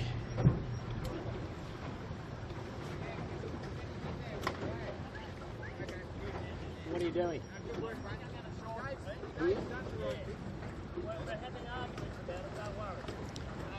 No.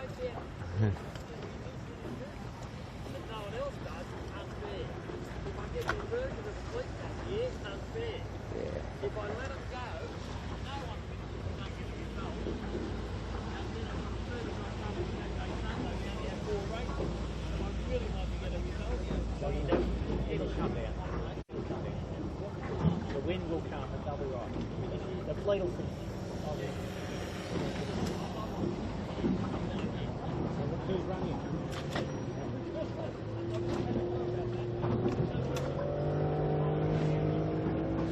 So we've just spoken to the PRO, Doug Cameron, and he's advising us that he's going to advise the committee boat that they will finish down here at the leeward mark. And I think we agree that that's probably the sensible decision. Yeah, well the thing is, you know, time of day is nearly 4:30 now. So, yeah, I think they've got a 3-hour time limit, so they've been going now for 2 hours. It's, you know, maybe they mightn't get to the top mark and finish.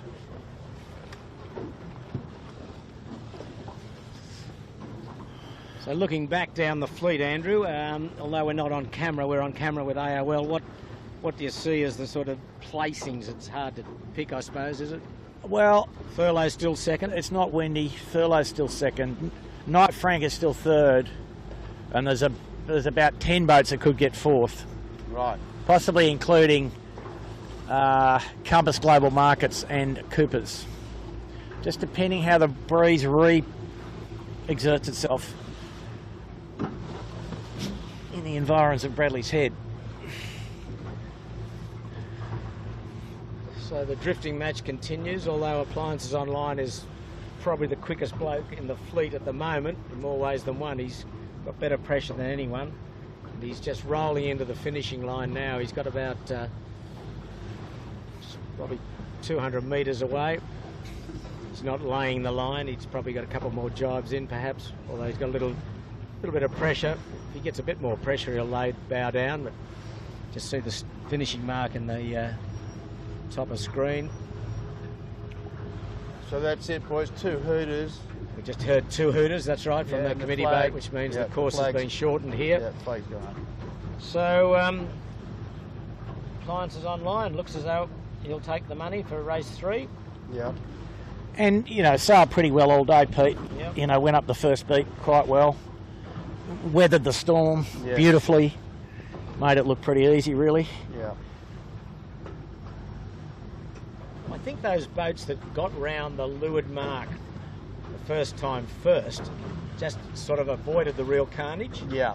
They sort of were inside out going upwind, where the others were upside down going downwind. Yeah, trying to bear away. Yeah, and get they to just the couldn't mark. get away. Yeah. A couple of leaders had got round, and although they toughed it out for a little while, they got round and went going upwind okay.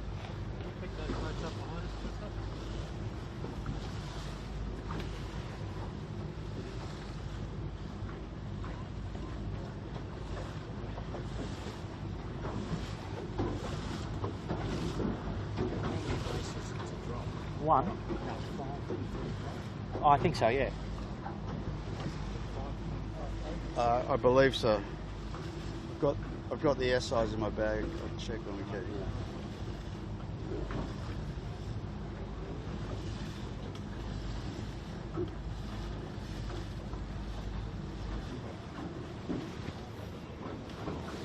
Here comes the leader now. There's the finishing mark. He's just about there.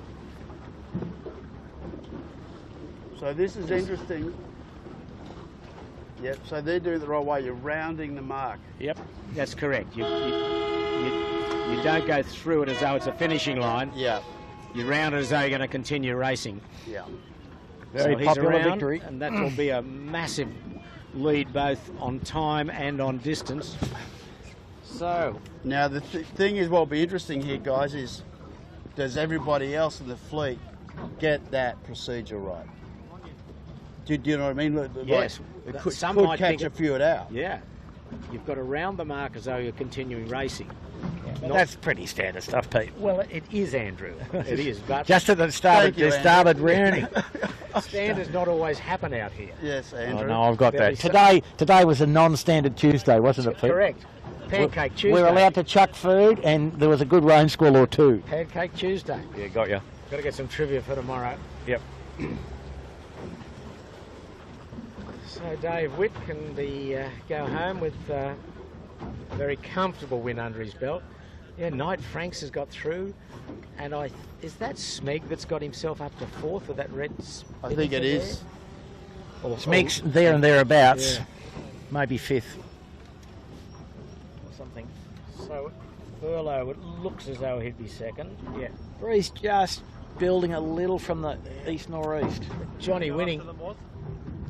He was well up. He was looking at a 4th there, but he went back over to Clark Island. He dropped way out with that red and blue spinnaker. You can see Thurlow there with the insignia on his white spinnaker. He will be next, followed by Knight Frank. That's if it stays the way we're looking at it at the moment. And then 4th place, well, it's anyone's pick between Smeg. Probably Smeg, I think, looking at that. Well, from where he was, about 16th or 18th at the first. It's unbelievable the way those guys always come back. With that. He had a swim. Well, a lot of these boats had a swim, of course.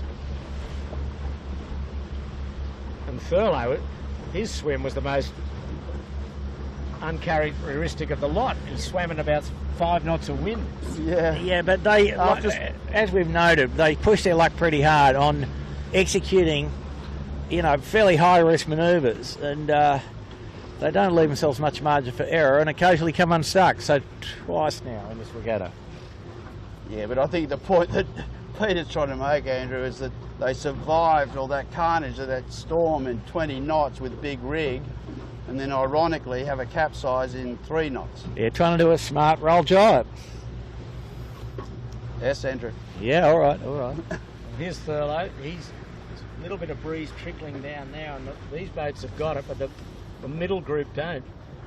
And Smeg's absolutely stopped up there now. The boats to leeward are going to win out here, I think, Andrew. Those 2 white spinnakers down to leeward at the moment. Yeah, this is sailing left. a little bit of east nor'east. It's just hopped over the hill. Yeah.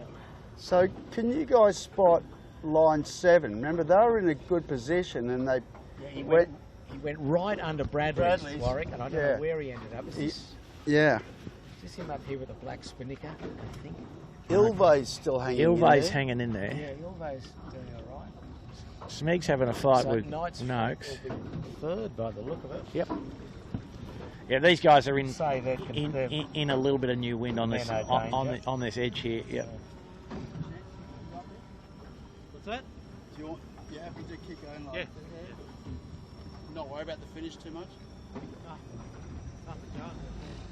So the leeward boats will go in here, Pete. They're on the right side of this bit of wind here. You're right. You're quite correct. So that's Harkin USA and Peroni. Harkin USA nearly tipping over. The boat's up to windward. Smeg, line 7. Ilve just can't get any pressure. Asco. Just watch Wilson. And Sean Langman, Noakes Sailing up there. Yep. He's had a solid day again. He's having a good regatta so far. There's breeze to leeward of these boats. It's not coming down to them, it's going away from them. A little rolly puff, Pete, you know. Highly localised.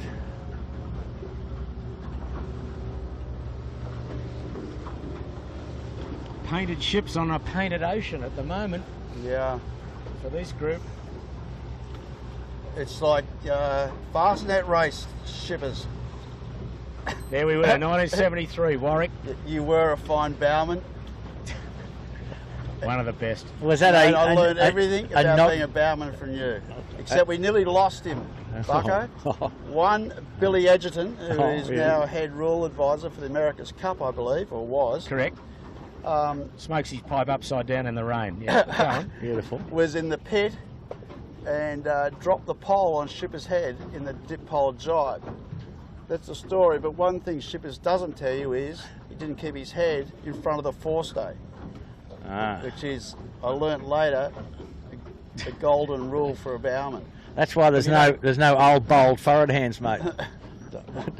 They got spinnaker pole was like a telegraph pole. It was like a telegraph pole, and we were lucky not to lose him in the... Now, Andrew, here's your trivia question. Who was steering the Apollo? Short name, Andrew. Okay, not me. Okay, sorry, this is Bucko. God, I nearly blew it. I knew what I got excited. I knew the answer. What year, Pete? 1973, Admiral's Cup, Fastnet Race, Apollo. And there was no wind, you're telling me? It was very light Fastnet. Well, actually, in Cows Week, there was windy. a heap of breeze, and this is when that incident actually happened. With No, I think I remember some of the pictures from Peter Cows Shipway. Week now that you mention it. Okay, here's the back to the real sailing. Well, it's hardly sailing, it's drifting. Ginkgo and Queequeg and... Correct. Went off into missed Fastnet Rock, went to the Irish Sea. Back in the days of radio direction finder navigation. Correct. Stan Darling. Nailed it. Found Fastnet Rock for us in the fog. Thurlow's just about to cross, Andrew, are they? Yep. Thurlow's just We're getting just here with the very close. this big bulk of the fleet that's either going to turn to tears or joy for these boats. You can just see the spinnakers, not enough wind to fill them. Oh, look, guys. This is Heartbreak Hotel today. Jonathan Whitty, who was up there, I think, in 4th place. Where is he now? Yeah, he's just covered behind Asco. He's about 3rd last now. Just got parked. Having said John Winning dropped off the edge of the earth, he's down to leeward, he's wriggling his way through, he's going to just one more knot of wind and someone will... Look at Cooper's 62 as well, guys. Yeah, they've seen greatness and right. Remember they were up there. Cooper's 62, wow, he's way back. They were gone. I mean, they were there, they're gone. They're just gone. I think he and Line 7 went in under Bradley's, yeah. And now he's still under Bradley's. Well, Line 7's actually gone backwards. Yeah. Line 7 has sailed away from the mark. The tide has pushed them away from the mark. What do, shippers? Put the anchor out so you don't go backwards. Exactly. The tide got them. Why don't we drift back and have a look at see who's finishing. So we'll cruise back down to the and there's finishing line. Overhead shot of unbelievable. Asco. Just getting his spinnaker. Well, they're going to want plenty of ribs to tow all these boys home. Otherwise, they're all going to have very late afternoons. So, recapping, we've got AOL first,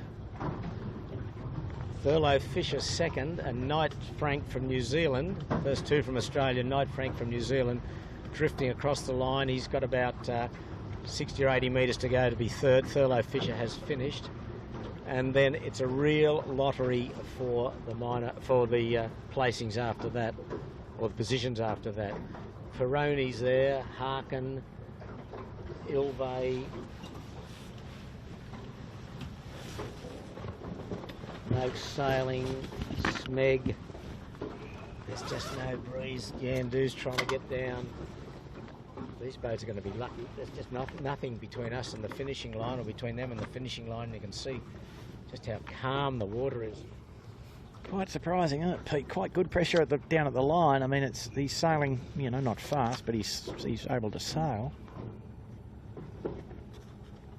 Yeah, so Knights Frank's just dropping his spinnaker now to come back around the mark, which you have to do to finish. They've motored the finished boat away from the mark a bit, Pete, so he's through the line there now. Yes, it's more like a conventional finishing line. So he's just got to pass that mark to starboard. Exactly. Between there and the committee boat, he's finished. That's so, boys, a smart way of doing it. Boys, point 17 of the sailing instructions, time limit. There'll be a time limit of 3 hours, so obviously they're finished within that time. And then, with the exception that if one boat finishes within the 3-hour time limit, then a time extension of 1 hour after that finishing time of the first boat is available to the other. So in other words, all the rest of these guys have an hour to finish, and there's a few guys that might not do that. Looking back. Well, is that right? Yeah. No. Bucko's opening remark. Yeah, no, I'm not saying I'm right, that's why I read it. Okay, so they've got until essentially 5:30 to finish.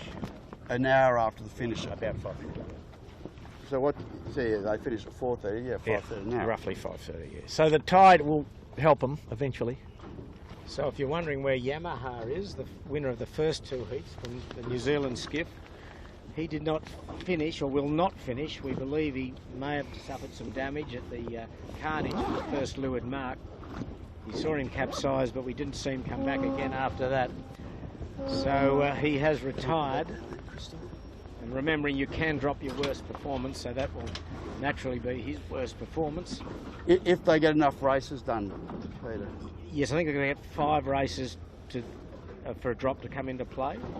That was my thought. I'll go back to the paperwork again. And I'll just give the it to early Buccos. prognosis for the weekend is very windy, I think, Andrew, isn't it? Southerly of... Could you check that out, please? Plenty of strength. Yeah, very. Well, anything could yet happen really on Saturday, I think. But, well, when we went and checked out what was happening, our PRO said to us that they're forecasting, what did he say, 30 knots Saturday, Sunday. Was that right, Peter? Yeah, 25 to 30. 30 for Saturday and perhaps a bit less for Sunday. Right. So today's race was, race sponsor was DeLonghi. first across the line is sponsored by Mojo Wines. You get 3 bottles of wine. So Dave Witt and the 2 Toms can get a bottle of wine each. And just to let you know, guys, behind us, Cooper's Rag and Famish have dropped their chute and it's trying to get to the finish. Noakes Youth, that had moved up earlier on that run, to me have actually sailed away from the, gone backwards in the last 45 minutes, last half hour. That's the tide still going out. Yeah, they're just stuck still off sort of Point Piper, double bay side of Point Piper. I mean, this is... Okay, the point score modified system was? Right. When fewer than 6 races have been completed, a SIF score will be a total of her race Total scores. of 6. When 6 or 7 have been completed, a SIF score shall be the total of her race scores, excluding her worst. Right. So if they run 6 races, best 5 count. If Yep. they run 7 races, best 6 races count. Yeah. Is that- And if they run 5 races, all 5 count. All 5 count. Okay. So the bulk of the fleet that haven't finished are off Cremorne Point trying to sail, and that might sound a funny thing because all these guys are really good sailors, but there's absolutely no wind at all. We're seeing Smeg and Noakes sailing, trying to jibe, and we've got Peroni at this stage maybe next, but he's got no wind. Higher, no wind. Ilvey, no wind. Lumix, no wind. Howie Hamlin, no wind. So it's a very, very strange scene.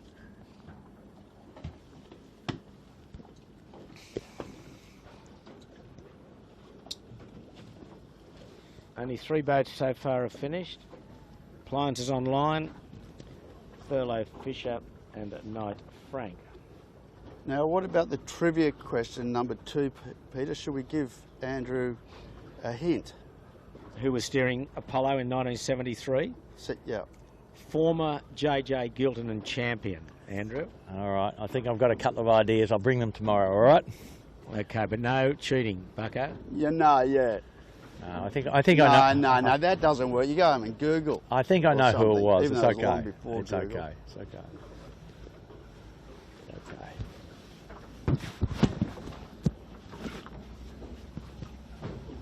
I think I might have sailed with the same gentleman in 1979, was? I think you did. So here's a ferry just going to... Normally it says What was- chopping the wind up, but there's no wind to chop up. Yeah. What boat was that on? He's making wind. On Sid Fisher's Ragamuffin. Yeah, okay. We had got quite it. a windy He's got Fastnet it. race. Was? Right, right. Yeah. Well, give the guy a rap. He did win 5 JJs, I think. 4? We will have to Google that. I think I saw him at the 16 Club. I asked the old Duffers race. I asked him. We'll put I think correct. I said 3, and he said keep going. We'll put correct information to air tomorrow. How about that? Well, I tell you Tell what. us who it is. Have you got a Bucko. program? R. Holmes. Bobby Holmes. Robert Holmes. He The won mighty- first in 19... Mighty Travelodge. Let's bump forward because we're Oh, inside we're going side. with it now. 1965 in Travelodge, 66 in Travelodge, 69 in Travelodge, and 1971 in Travelodge. There was only Travelodge. Yep. That's correct. 4-time winner. 4 times, yeah. Oh my goodness. Sorry, boys. Ugly. And then when it went to 3-handers, it just didn't work for him as well. He never quite got to grips with the 3-hander. It seemed as well as he had with the 4-hander. And he was quite reluctant, and I did talk to him about this, he was quite reluctant to steer off the wire, and he said... But he was steering off the wire. Eventually. Sorry, he won No, 5. 4-handers. 5, he won, sorry. Off the wire. Apologies, Bob, if you're watching. But they went for a long time with 3 guys on the 65, wire and the skipper sitting in the boat. If you find a photo from 1969, he's sitting in the boat. Right. Yep. I will Google that. You will now. Now you're Googling tonight, Yeah. not me. So what was his first year? He won first in 1965, then again in 66, 1969, 1971 and 1973. So it was just, you know, to fill in the history of fraction, you know, Thomas Cameron was the last four-hander to win, and that was 1970, Right. with 4 on the wire, and that was, you know, Huey Trahan as a very young, up-and-coming whippersnapper. Yeah. And So with his brother. yeah, but I mean, it was sort of this transition because, you know, the next year we've got three-handers with, you know, one-piece poles, whereas the Thomas Cameron was back in the remove the four-stater jibe, furl the jib, remove the head-stater jibe. But Huey won it again in a four-hander. No, 1970 was his successful year. And you're saying he's a four-hander? Yeah, the last four-hander to win. Well, Holmesy won it. Bobby won in 71. What did he sail? Well, that might be the last four-hander then, sorry. That I think we have to look at that. It might have been a three-hander by then. And then Don Lidgard won in 1972 in Smirnoff. And that was definitely a three-hander. Yeah. And what about Huey Trahan? I've got a feeling he won it twice, or just once. Only once in 1970 in Thomas. And then he had another go with a boat sponsored by Norman Booth called Booth Holden, and they couldn't go with the three-handers. You know, just the end of the era. Anyway, guys, let's look at the wind here. We see the guys in front of us. The compass now got rolling down there. So it's basically 20 minutes since David crossed the line. Yeah, broadly speaking.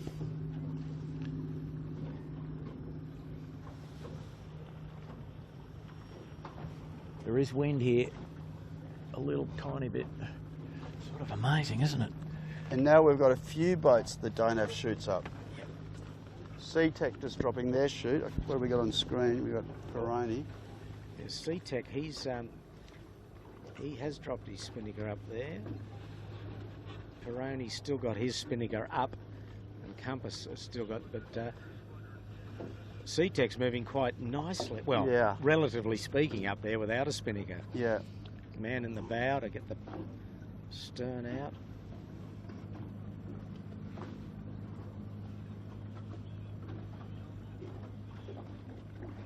This has really turned it into a lottery, boys, unfortunately. Yeah. Well, Pete, you say that, but, you know, the two leaders kept their lead. Yeah, for this group, though, I mean. Yeah, but, you know, if we'd finished the race at the top a lap ago, which was always an option, it wouldn't have changed the result of the front of the fleet at all. I think you made the right decision by finishing it down here, which they wouldn't have got back up to the top. Yeah, no, that's correct. At present, it will be tough to get back up to the top. Well, there's a good battle for fourth going on down there between the SeaTech and Compass. Yeah, I think Compass will win the fight there. Now, the other thing of interest is Smeg is in 8th position with the Yamaha not finishing, and Cooper's Rag and Famish out the back door at the moment. He will move into the lead. No, Thurlow Fisher would be a clear Thurlow. point. Sorry, I forgot about Coco. He's on 6 points at the moment. Sorry, he's on 9 points at the moment.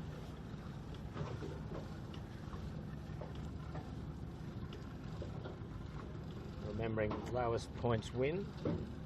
So he was on 7.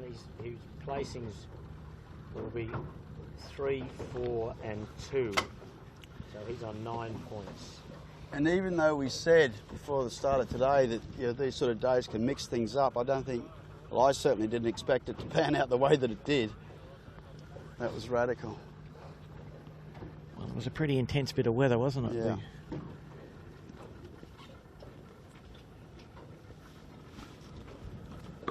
So, as a long way to go, as we keep saying in this regatta, but at the moment, Thurlow Fisher, Michael Cox in Australia will have had placings 3, 4 and 2 for 9 points.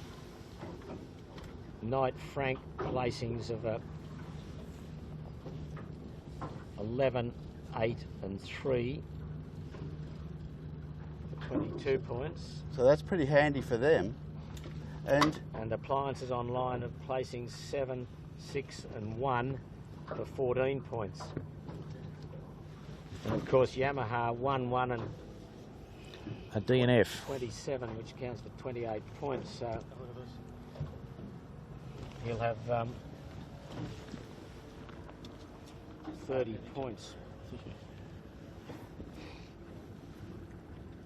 It is a glassy Sydney Harbour. Boys, have a look at the top of the Sydney Harbour Bridge. Yeah, no, good pressure. Are Good fully pressure. flying. Good pressure. So, And look up yeah. towards the east. There is a heap of pressure up there. Yeah.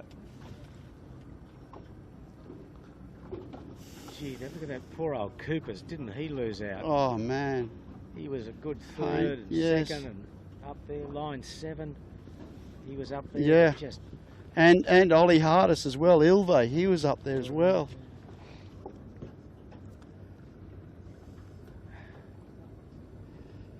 Yeah, line 7 really hasn't moved for No. about 40 minutes. Maybe even longer. And out to our right, look towards Double Bay, Mojo's got good pressure.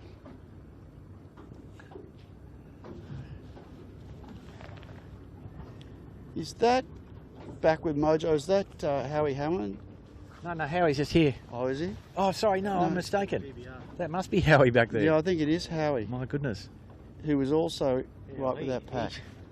God, it's just been... This part of it has been a bit of a lottery, perhaps.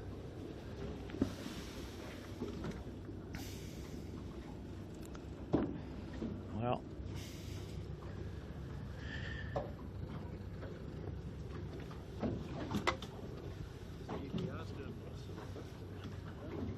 you just never know what the right technique is here, do you? Mm. It can be a bit of a toss-up, can't it? You Yep. know, whether to keep the Yep. shoot up or not. Yeah. Bring back the flatty was. Put the Just flatty on. flatty. Get the flatty on. See. Definitely. Yep, the nice wind at the top of the harbour bridge, but none down at the water level. So the masts need to be made taller, mate. Mm. The Lumix, I don't know if we can get on that, Chits, on our starboard side, see the repairs from that crash. On, And he's just got a little bit of nor'easter. What was that? Saturday, I think. Sunday.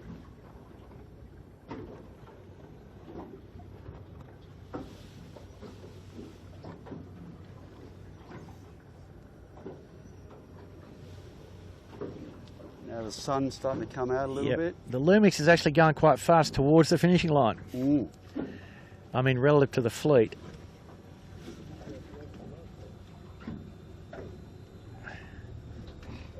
Extreme bow down trim, plenty of heel. And just to let you know, Smeg has dropped their chute also. Noak Sailing has dropped their chute. So out of this pack, we've got 1, 2, 3, so 6 of them with spinnakers down.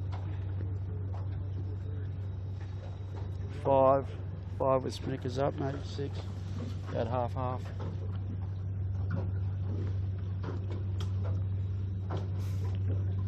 Tell you what was, if this wind persists, these guys could be up near the podium.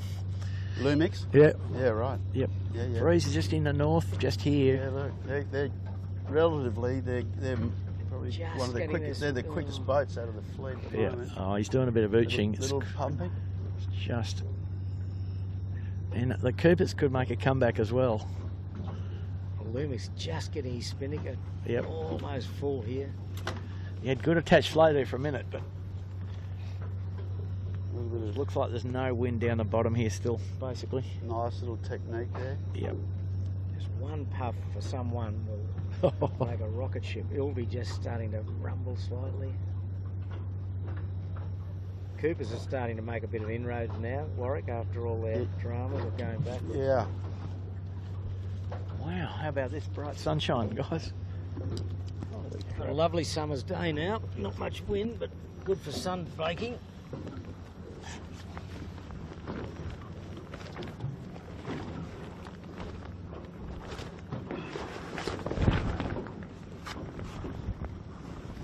So probably last of all this pack, Noakes Youth, just off Clark Island, has got their chute completely full and going relatively quickly.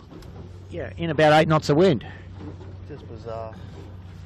A bit normal thunderstormy type day, isn't it? So SeaTech just trying to be the fourth boat across. He's probably looking the best of the lot to get there, as fourth at the moment, but the old book says anything can happen. A lot of boats have dropped their spinnakers. Some retain their spinnakers. We see Ilvey here still with his spinnaker, just trying to get it, a bit of flow in it. We'll just go through this pack on our starboard side, or go alongside them of Maersk Lines, Triple M, Smeg, Asco.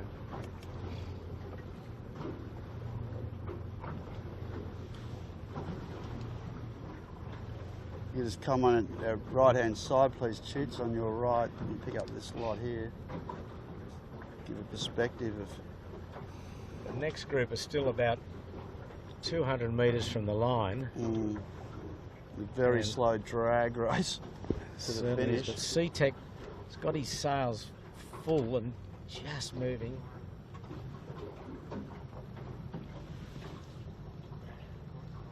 Wow, it's hot now with that sun out, boys, on the boat. The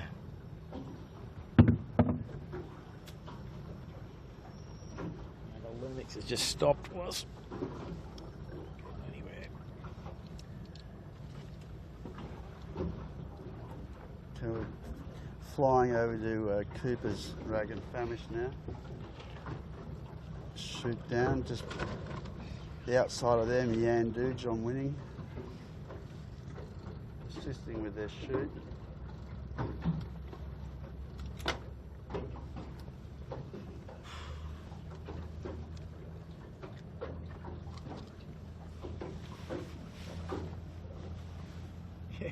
Frank Hyde coming down the middle of the harbour.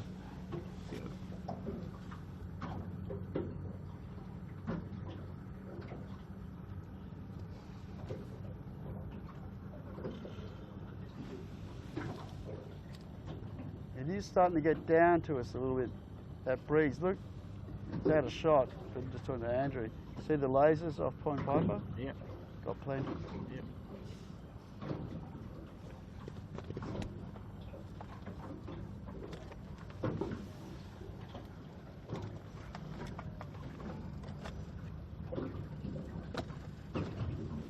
Well, from a day of real action to a day of no action at the moment. It's waiting for the fourth boat to get across the line. We've had 3 finishes in this race 3 of the JJ Giltinans, and there's just a complete mill pond on Sydney Harbour, finishing line down towards the harbour bridge, but there's no breeze. That's the story, and you can see from overhead there's just a complete glass out. It's just a drift-a-thon. Boats barely moving. A couple are just probably doing half a knot, not much more. There's 3 boats vying for 4th spot. And SeaTech, Compass Global and Peroni, and at the moment SeaTech, another New Zealand boat, has just got his nose in front, but he's somewhat getting below the line here. And the thing I've just noticed, guys, is that the race committee have repositioned to the other side of the bottom mark, so no one can go around it the wrong way. Yeah, just to help the competitors a bit. Yeah, we saw that, and that's probably the smart thing to do. It now looks like a conventional finishing line, where the other one you had to do a bit of a roundabout to come back through the line. Now, Shepherd's talking about unconventional. Did you ever do the Lord Howe Island race? I have done the Lord Howe Island Well, you race, know how Andrew. the finish line there was. It was pretty weird too, wasn't it? Indeed. You had to sort of turn hard left, you know.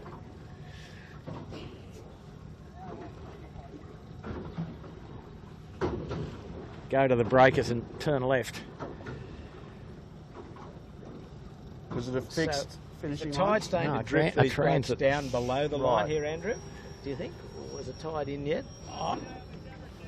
I don't think that the SeaTech's got steerage way anymore. Yeah. I think the Compass has, and I think Nick Daly has on the Peroni. Oh no, the SeaTech's still all right.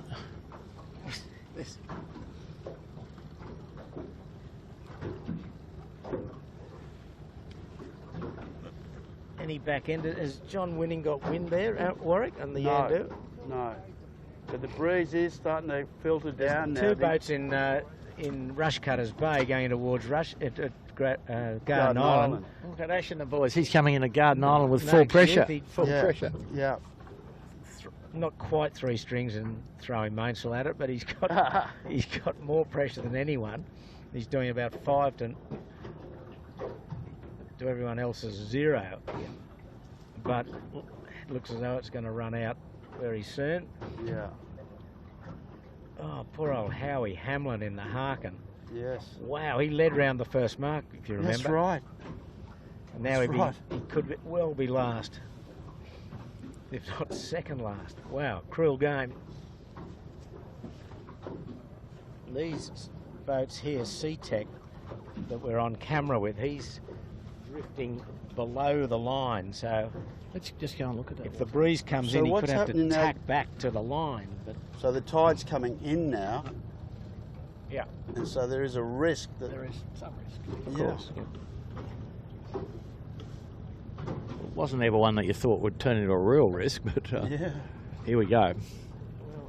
Look at Noakes Youth coming off guard. It's out of shot. Come round to the left, Chits. Oh, they just gone dead. But Just hit the wall. Yeah, they were Just there. probably doing 4 times the speed of all of these boats. Yep. The problem though, mate, is... So yeah, you just pick them up. Now they're just off Garden Island. They're sailing. And they're sailing, and you can see their chute is full. And obviously, from you saw before, all the boats around us, they're just dragging in the water.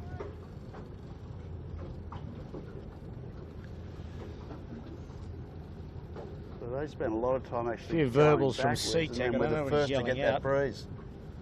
He's he's yelling out in frustration or in joy, or what he's doing, Mr. SeaTech. Is that SeaTech, Peter? He's it's Peroni that now is rumbling of that group. When I say rumbling, he's doing about half a knot. The others are doing about a quarter of a knot. Yeah, SeaTech is in risk of getting dragged away sideways on the finishing line. There is northeast wind here where we are. These guys are pretty much running square nearly. I mean, I use the wind, the word wind a bit loosely there, but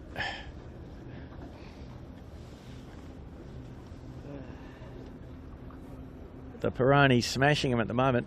And a beautiful little breeze in the main body of the harbour right now. Peroni. Nick Daly could get himself into 4th here. Yeah.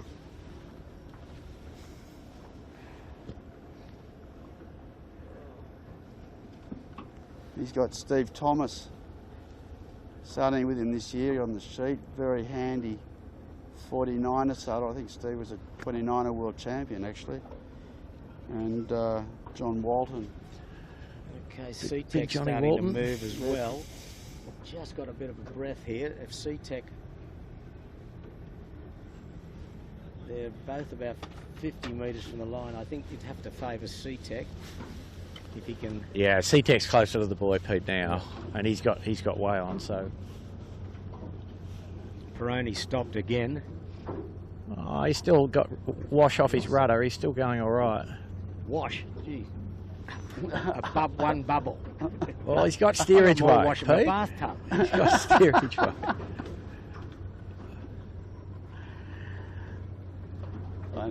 I know what you mean, Bucko. I don't know, Peroni could be the man now, Bucko. Well, don't forget, it favours the buoy end significantly. Yeah. SeaTech's closest, but to be fair, Peroni's going quite quick and SeaTech's going pretty slow now, so...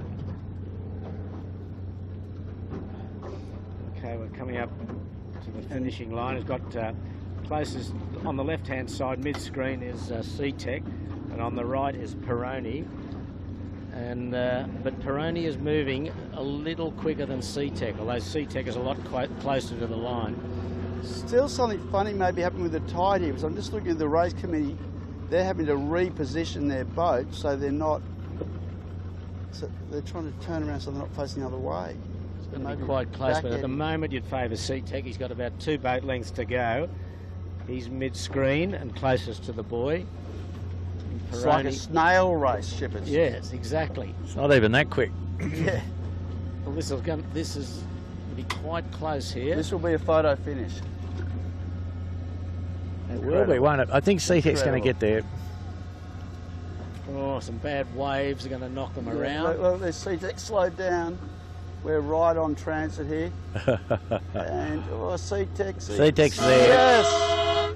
And the mighty CTEC gets across the line, followed by Peroni. Oh, well, good job, CTEC. Alex Failings. Another New Zealand boat. And Peroni, Nick Daly, Australia. They were 5th. 1, 2, we've got 5 finished now. AOL, Appliances Online, Thurlow Fisher, Knight Frank, CTEC and Peroni. And it's about 40 minutes since AOL finished, which gives them 20 minutes.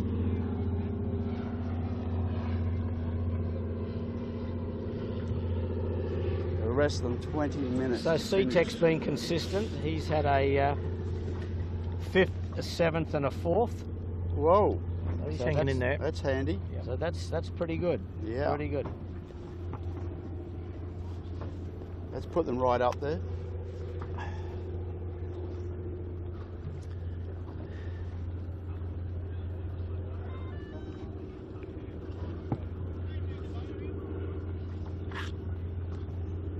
And Keegan York will be next.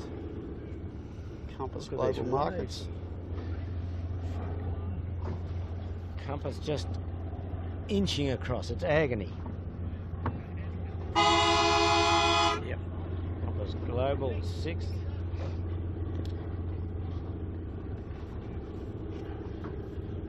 And then it's a dash for the Hire, who is probably having their, well, I would say, dare say, the best race of their season.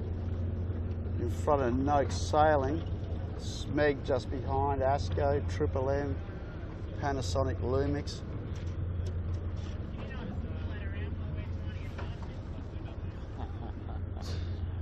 It's only 6 finishes so far. And now a whole gaggle of boats. 1, 2, 3, 4, 5, 6, 7, 8, 9, 10, 11, 12, all in close proximity. Yeah, and a little nor'easter coming off the shore, Pete. Yes.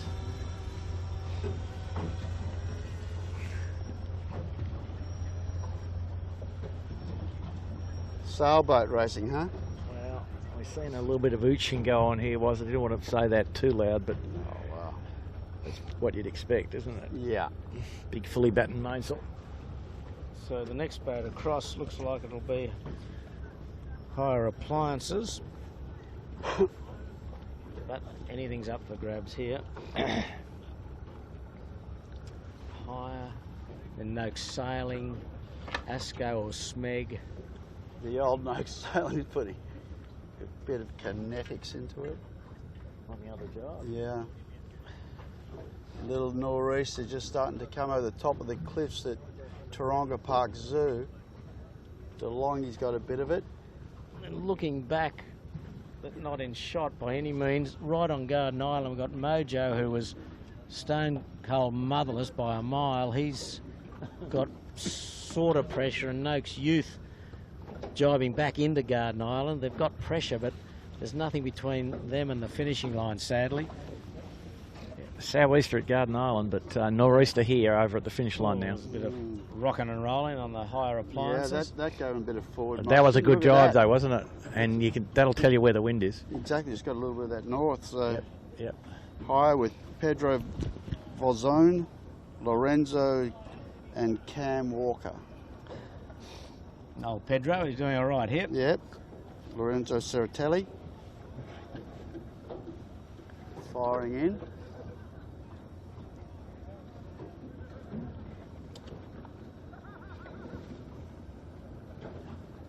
So the guys of Garden Island might have to go upwind to get to the finish. That'd be one indignity you wouldn't need, isn't it? 6. So Hire will be 7. Rob Noakes Sailing. Yes. Another good effort from old Shauno. Yeah, Sean Langman. Yeah. And Kurt Futuris on the sheet. And Asco then Smeg, perhaps. Pete Langman stepping in for Jared Smith for the day, and I send well wishes out. Hope he's feeling okay. There's Hire just rocking and rolling his way across the line. He's in for 7th.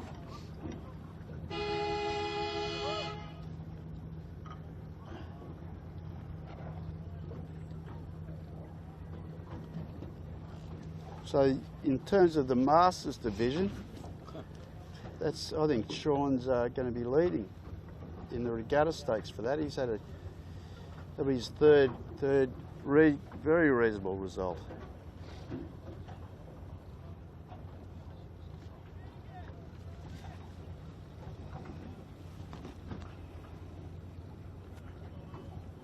Pressure here now, they're doing at least 1 knot.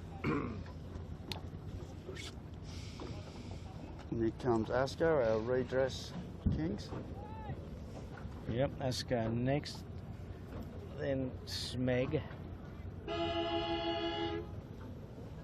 That's Noakes sailing across.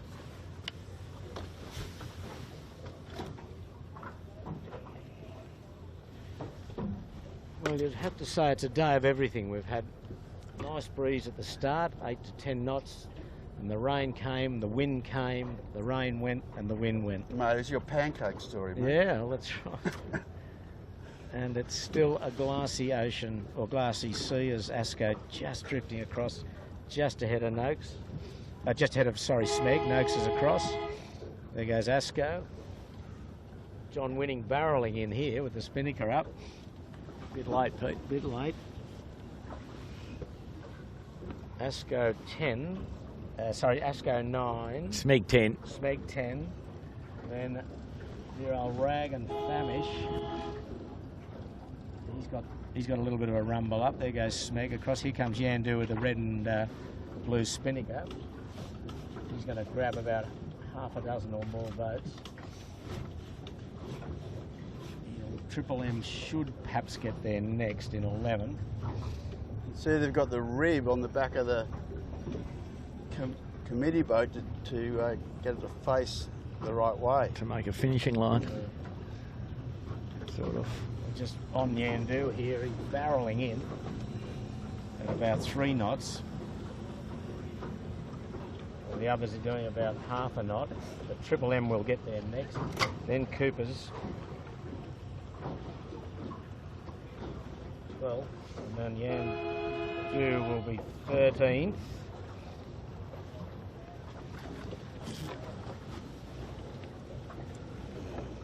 There's Triple M across.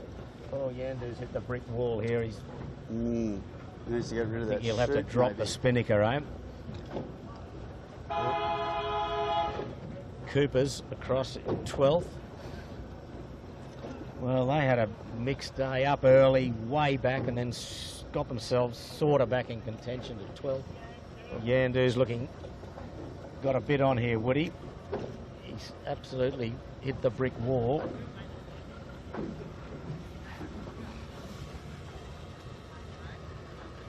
I think he's got to drop his spinnaker here, Andrew, hasn't he? Right alongside us. You'd imagine so, mate. End up, you run out of steerage way and you get lee helm and off you go, downwind.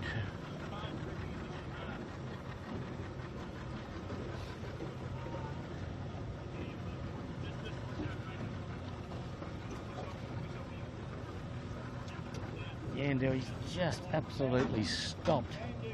Look at the tide, Andrew. Look how it's still going out. Here it's anyway. Going out on the... Yeah. Here he goes. Yandu just got one up. He's away. He's sweet. Yeah, no, it's fresh water. Keeps running. Yeah. He's 13th. Surprising, isn't it? Yeah, it's enormous. Bit like the Derwent, mate. It's always going out. Mighty Yandu. Next will be Lumix. What, and the Triple M just had a swim just for the fun of it. Lumix and then Rule Britannia after that, I think. Lola from Great Britain. So what do you think, boys? Do you think we might, Chits, do you think we might wrap this up? Yeah. All right, shippers. So the next ones to come across is Team GBR, as you said, then DeLonghi. The shippers are just doing some numbers, and then still struggling to get across. Can't quite make it out. And then Howie Hamlin, who, poor old Howie, you got a feel for him, leading at the top mark the first time, and will come in, you know. But more pressure rolling in was, I think, you know, the last or something. But time-wise, what do you think? No, I think they'll all get there. I think they will. We've got what about? Well, we think about 11 minutes. And no, a bit more, maybe 14 or something like that. Was it that? Yeah, something like that. And then the furthest one away probably is Events Clothing, Fleming Clausen, our Danish friend. But I think he'll get there. As you said, a little bit of breeze just coming in. Yeah, well, it's been a massive day of contrast out here. As I said earlier, nice start in fine conditions, sunshine.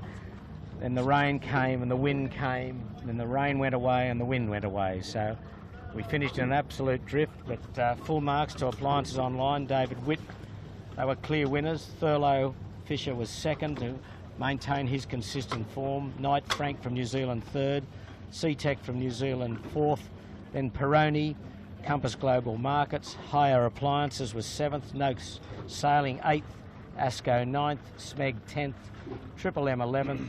And Cooper's Rag and Famish 12th, Yandu 13th and Lumix 14th. And on the point score after 3 races, which we keep saying doesn't really mean that much, but it gives a bit of an indication where we're going. We've got Thurlow Fisher leading on 9 points, Appliances Online on 14, and then C-Tech and Smeg both on 16, and Cooper's Rag and Famish on 17. Yamaha, the winner of the first 2 races, didn't finish today, so he scores a DNF and gets 28 points for his effort and takes him to 30 points on the point score. So still a very open regatta, but Thurlow Fisher has got his nose in front right at the moment. So that's about it from day 3 of the JJ Giltinan 18-footer championships. On behalf of the tech guys, led by Chits, who did a terrific job again in really extreme conditions, on behalf of Warwick Rooklin and Andrew Buckland, we'll say farewell from a windless Sydney Harbour and be back again tomorrow for the 4th heat of the JJ Giltinans. So this is Peter Shipway. Goodbye from the Camera Cat. Roger that, shippers.